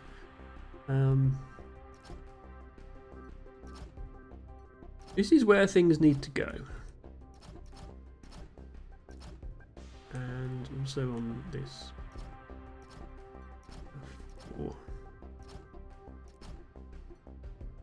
4. Really not surprised so to find out that Bardcore started during early pandemic lockdowns. Yeah, a lot of things did, and that's certainly one of them. Hello Jan, welcome in. Hope you're having a great weekend. Hope you approve of the game I'm playing. Don't worry, it is square based, not hexagon based, so hopefully you do.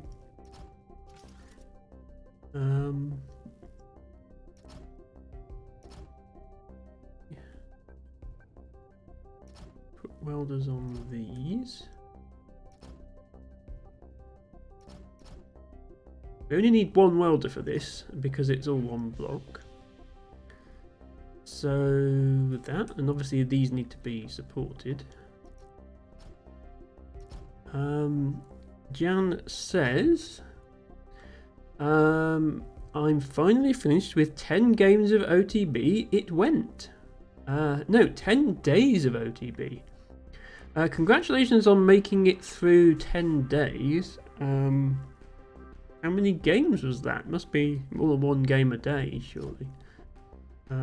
What was your final result? And hope it was a good one.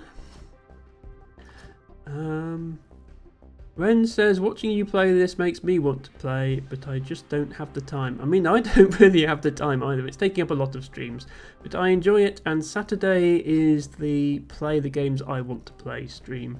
Sunday is the viewer requests, and I think that's a good balance, and I'm happy playing this on Saturdays.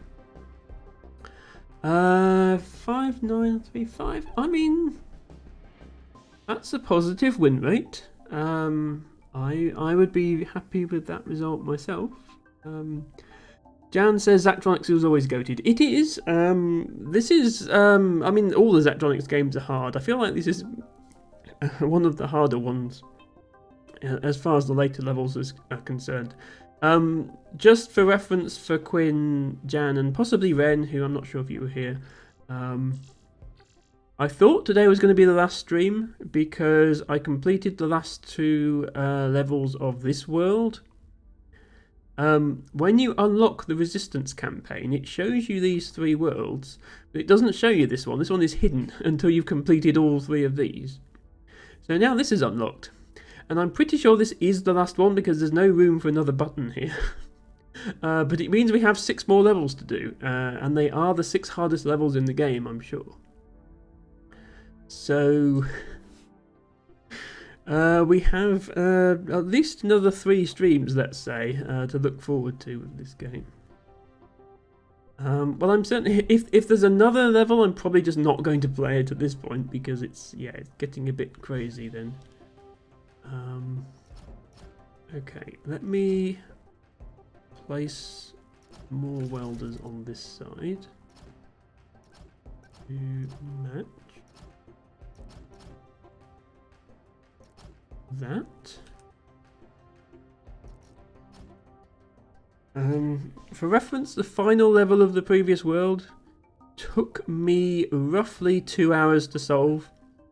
It might have been slightly less than 2 hours because there was a botany break in the middle. It still took me a very long time. But I'm pleased that I got through it. And I probably wouldn't have had the motivation to get through it if I hadn't been streaming, so I'm glad of that.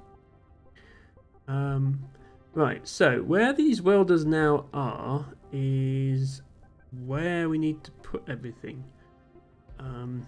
But this...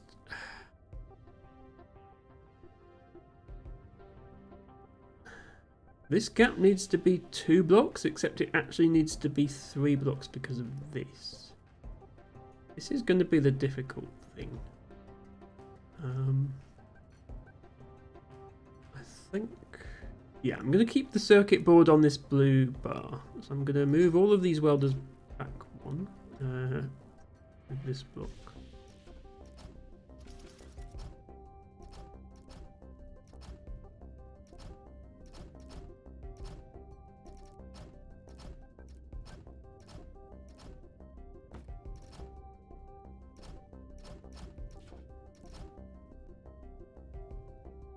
That should give us a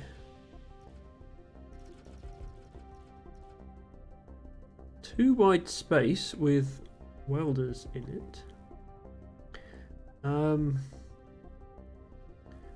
The only... Yeah, we've got to be careful here. We can't just drop these in, because if we drop these 2 in, the first one is going to stick at the top and not allow access to the second one. So we would like to drop them in from the side.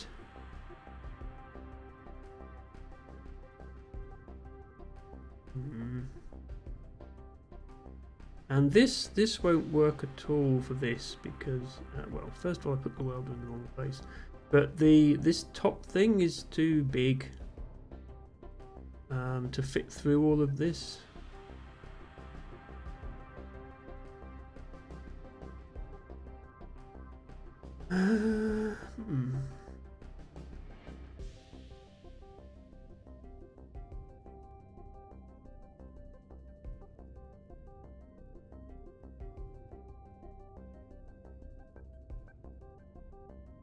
How do we want to do...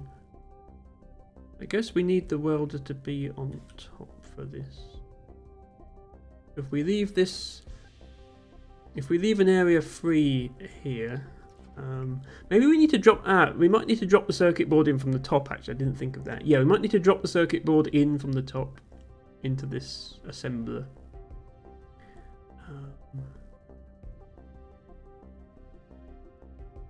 And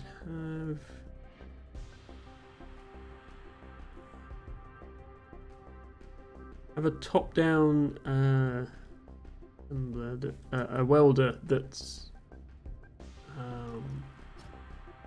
pushed in by a mechanism to like here, for example. In which case, no, it can't be pushed in there. Tibago says we either need less botany for factoring to be done quicker or more botany for more brain melting. I'm not sure what the correct option is, Tibago, actually. This is a hard one for sure. Well, we'll see. I would like to do the rest of this game on stream, especially now I'm this far into it. If I decide that I actually can't solve any of these levels, then I will reconsider that. At the moment, I would like to do it on the stream. We could have... Yeah, we could push a welder in from here. We could have a sideways welder that sits here and gets pushed in. If we drop it from the top and exit it this way, then these are only 1 block tall. Yeah, that might be what we have to do. So...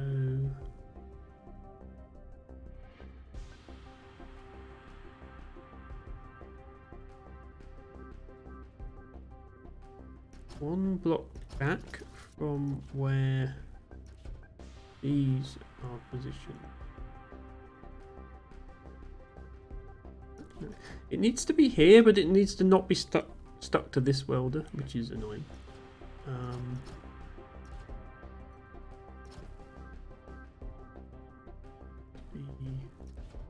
Oh, no, it needs to be. Wait, where does it need to be? It needs to be.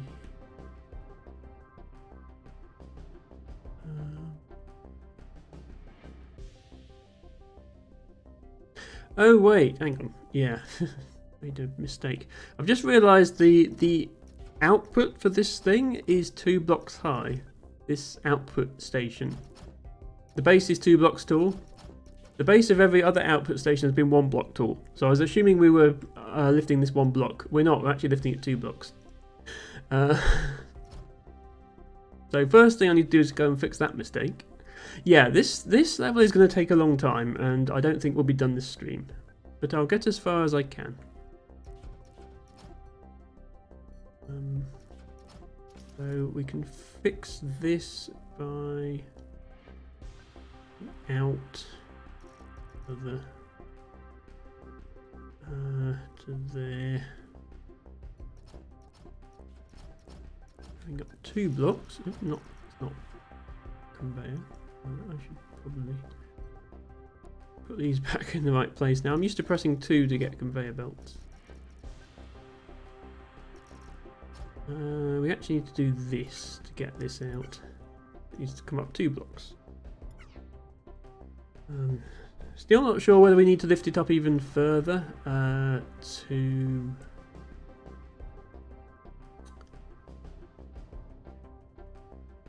in order to drop it into this machine.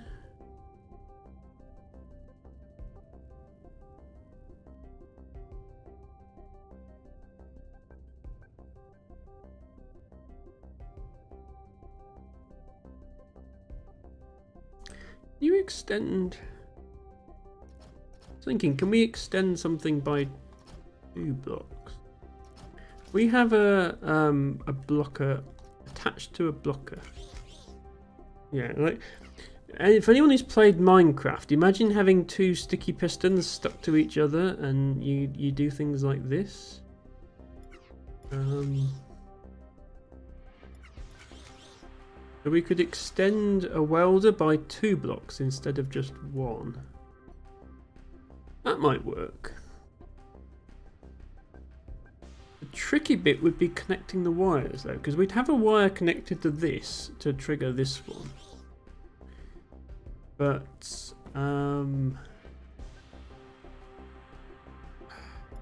the wire that connects to this would have to start here, but it couldn't be connected to there, otherwise it would move. So it would have to start here, fall down, become connected to that, so that it could power it.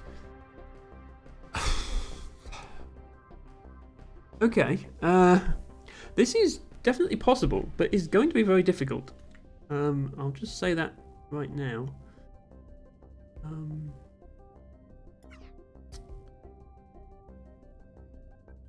So yeah, if we have a fixed set of welders on the back and have a set of welders on the front that pushes in by 2 blocks, we can actually weld this from the front.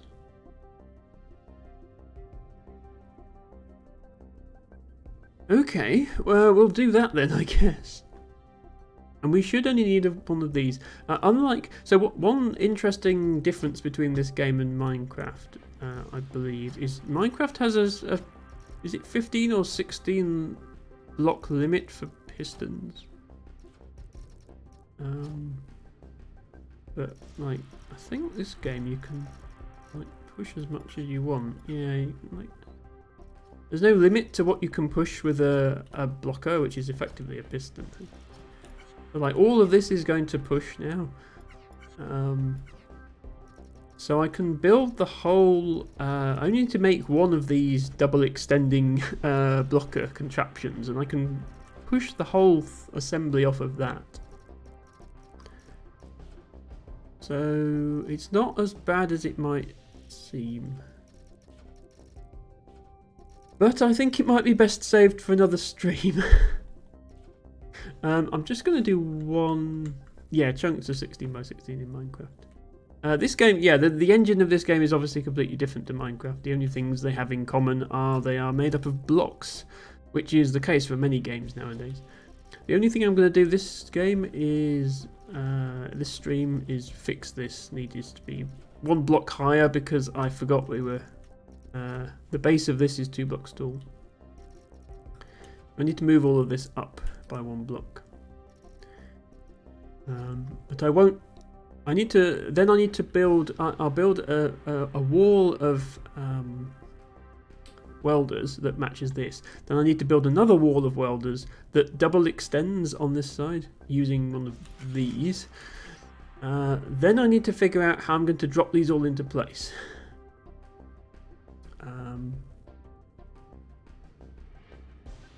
And if I can get all that to work, I guess I'll be happy. So this just needs to go 1 block higher throughout. It's a button.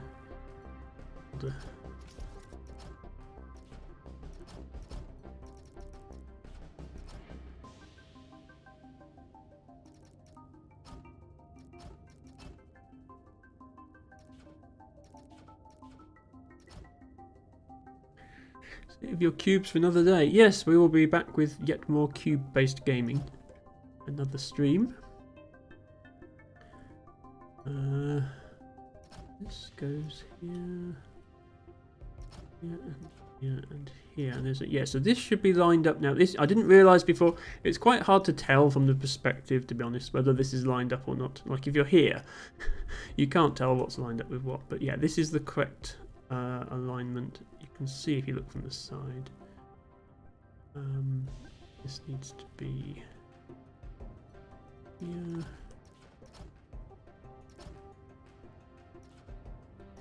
So this is where these need to go. We bring the circuit board in here. We then push this forward 2 blocks. Get the pieces in. Retract this by 2 blocks. And then we can move the circuit board out. That's the idea. What could possibly go wrong? And with that, I think we'll probably end the stream.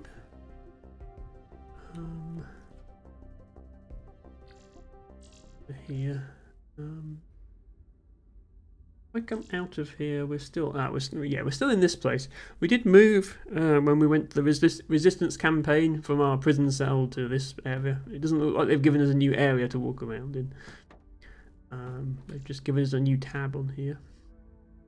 So yeah, we will end things there. Thank you everybody for watching. Thank you in particular to Delta Leads for the raid, as well as Rooney for the raid earlier on, and of course to Quinn for the very generous donation to the fundraiser. Fundraiser will run for 1 more stream, and then we will wrap things up at the end of tomorrow's stream. Let's look now for somebody to raid. Let's see who is on. Does anyone else have this stupid Twitch bug where it keeps scrolling your follower list down when you're trying to look at the top of it? Okay, Dragon Girl is actually live, Dragon Girl _89. She's not normally live at this time. She's 11 hours into her stream, which is why she's still live, I guess. Let's take the rare opportunity to go and raid Dragon Girl _89.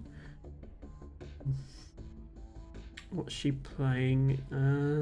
Conan Exiles. Okay, earlier she was playing Craft the World, which is a game I've played before, which I quite like. Which is like a 2D crafting game. However, I don't expect her to play the same game for 11 hours straight. Wasn't Dragon doing a 24-hour stream last time we raided? Yes, she was. But this isn't a 24-hour stream. This is just a normal stream that I think she just forgot to end. She gets so into her gameplay. Anyway, we'll definitely do that raid. So, DragonGirl_89. Please do drop her a follow. She is a lot of fun to hang around with. If you would like to spam a raid message in chat, and I encourage you to do so because it's fun, you can use this if you are subscribed, and if you're not subscribed, you can use any emotes you like, but please take into consideration this message featuring some dancing dinosaurs. It's really good if people can spam the raid message. No problem, Quinn. I enjoyed today, even if everybody else got a bit bored by the factories, possibly. So I will be back tomorrow with the next part of Cosmic Express, the space-based train-themed monster delivery puzzle, which is... This is the 4th stream. We might finally solve one of the levels from the first world that we've been stuck on. I'll be back next Friday with another instalment of Dorfomantic, and back here same time, same place next week with Infinifactory. Thank you everybody for watching, and bye for now.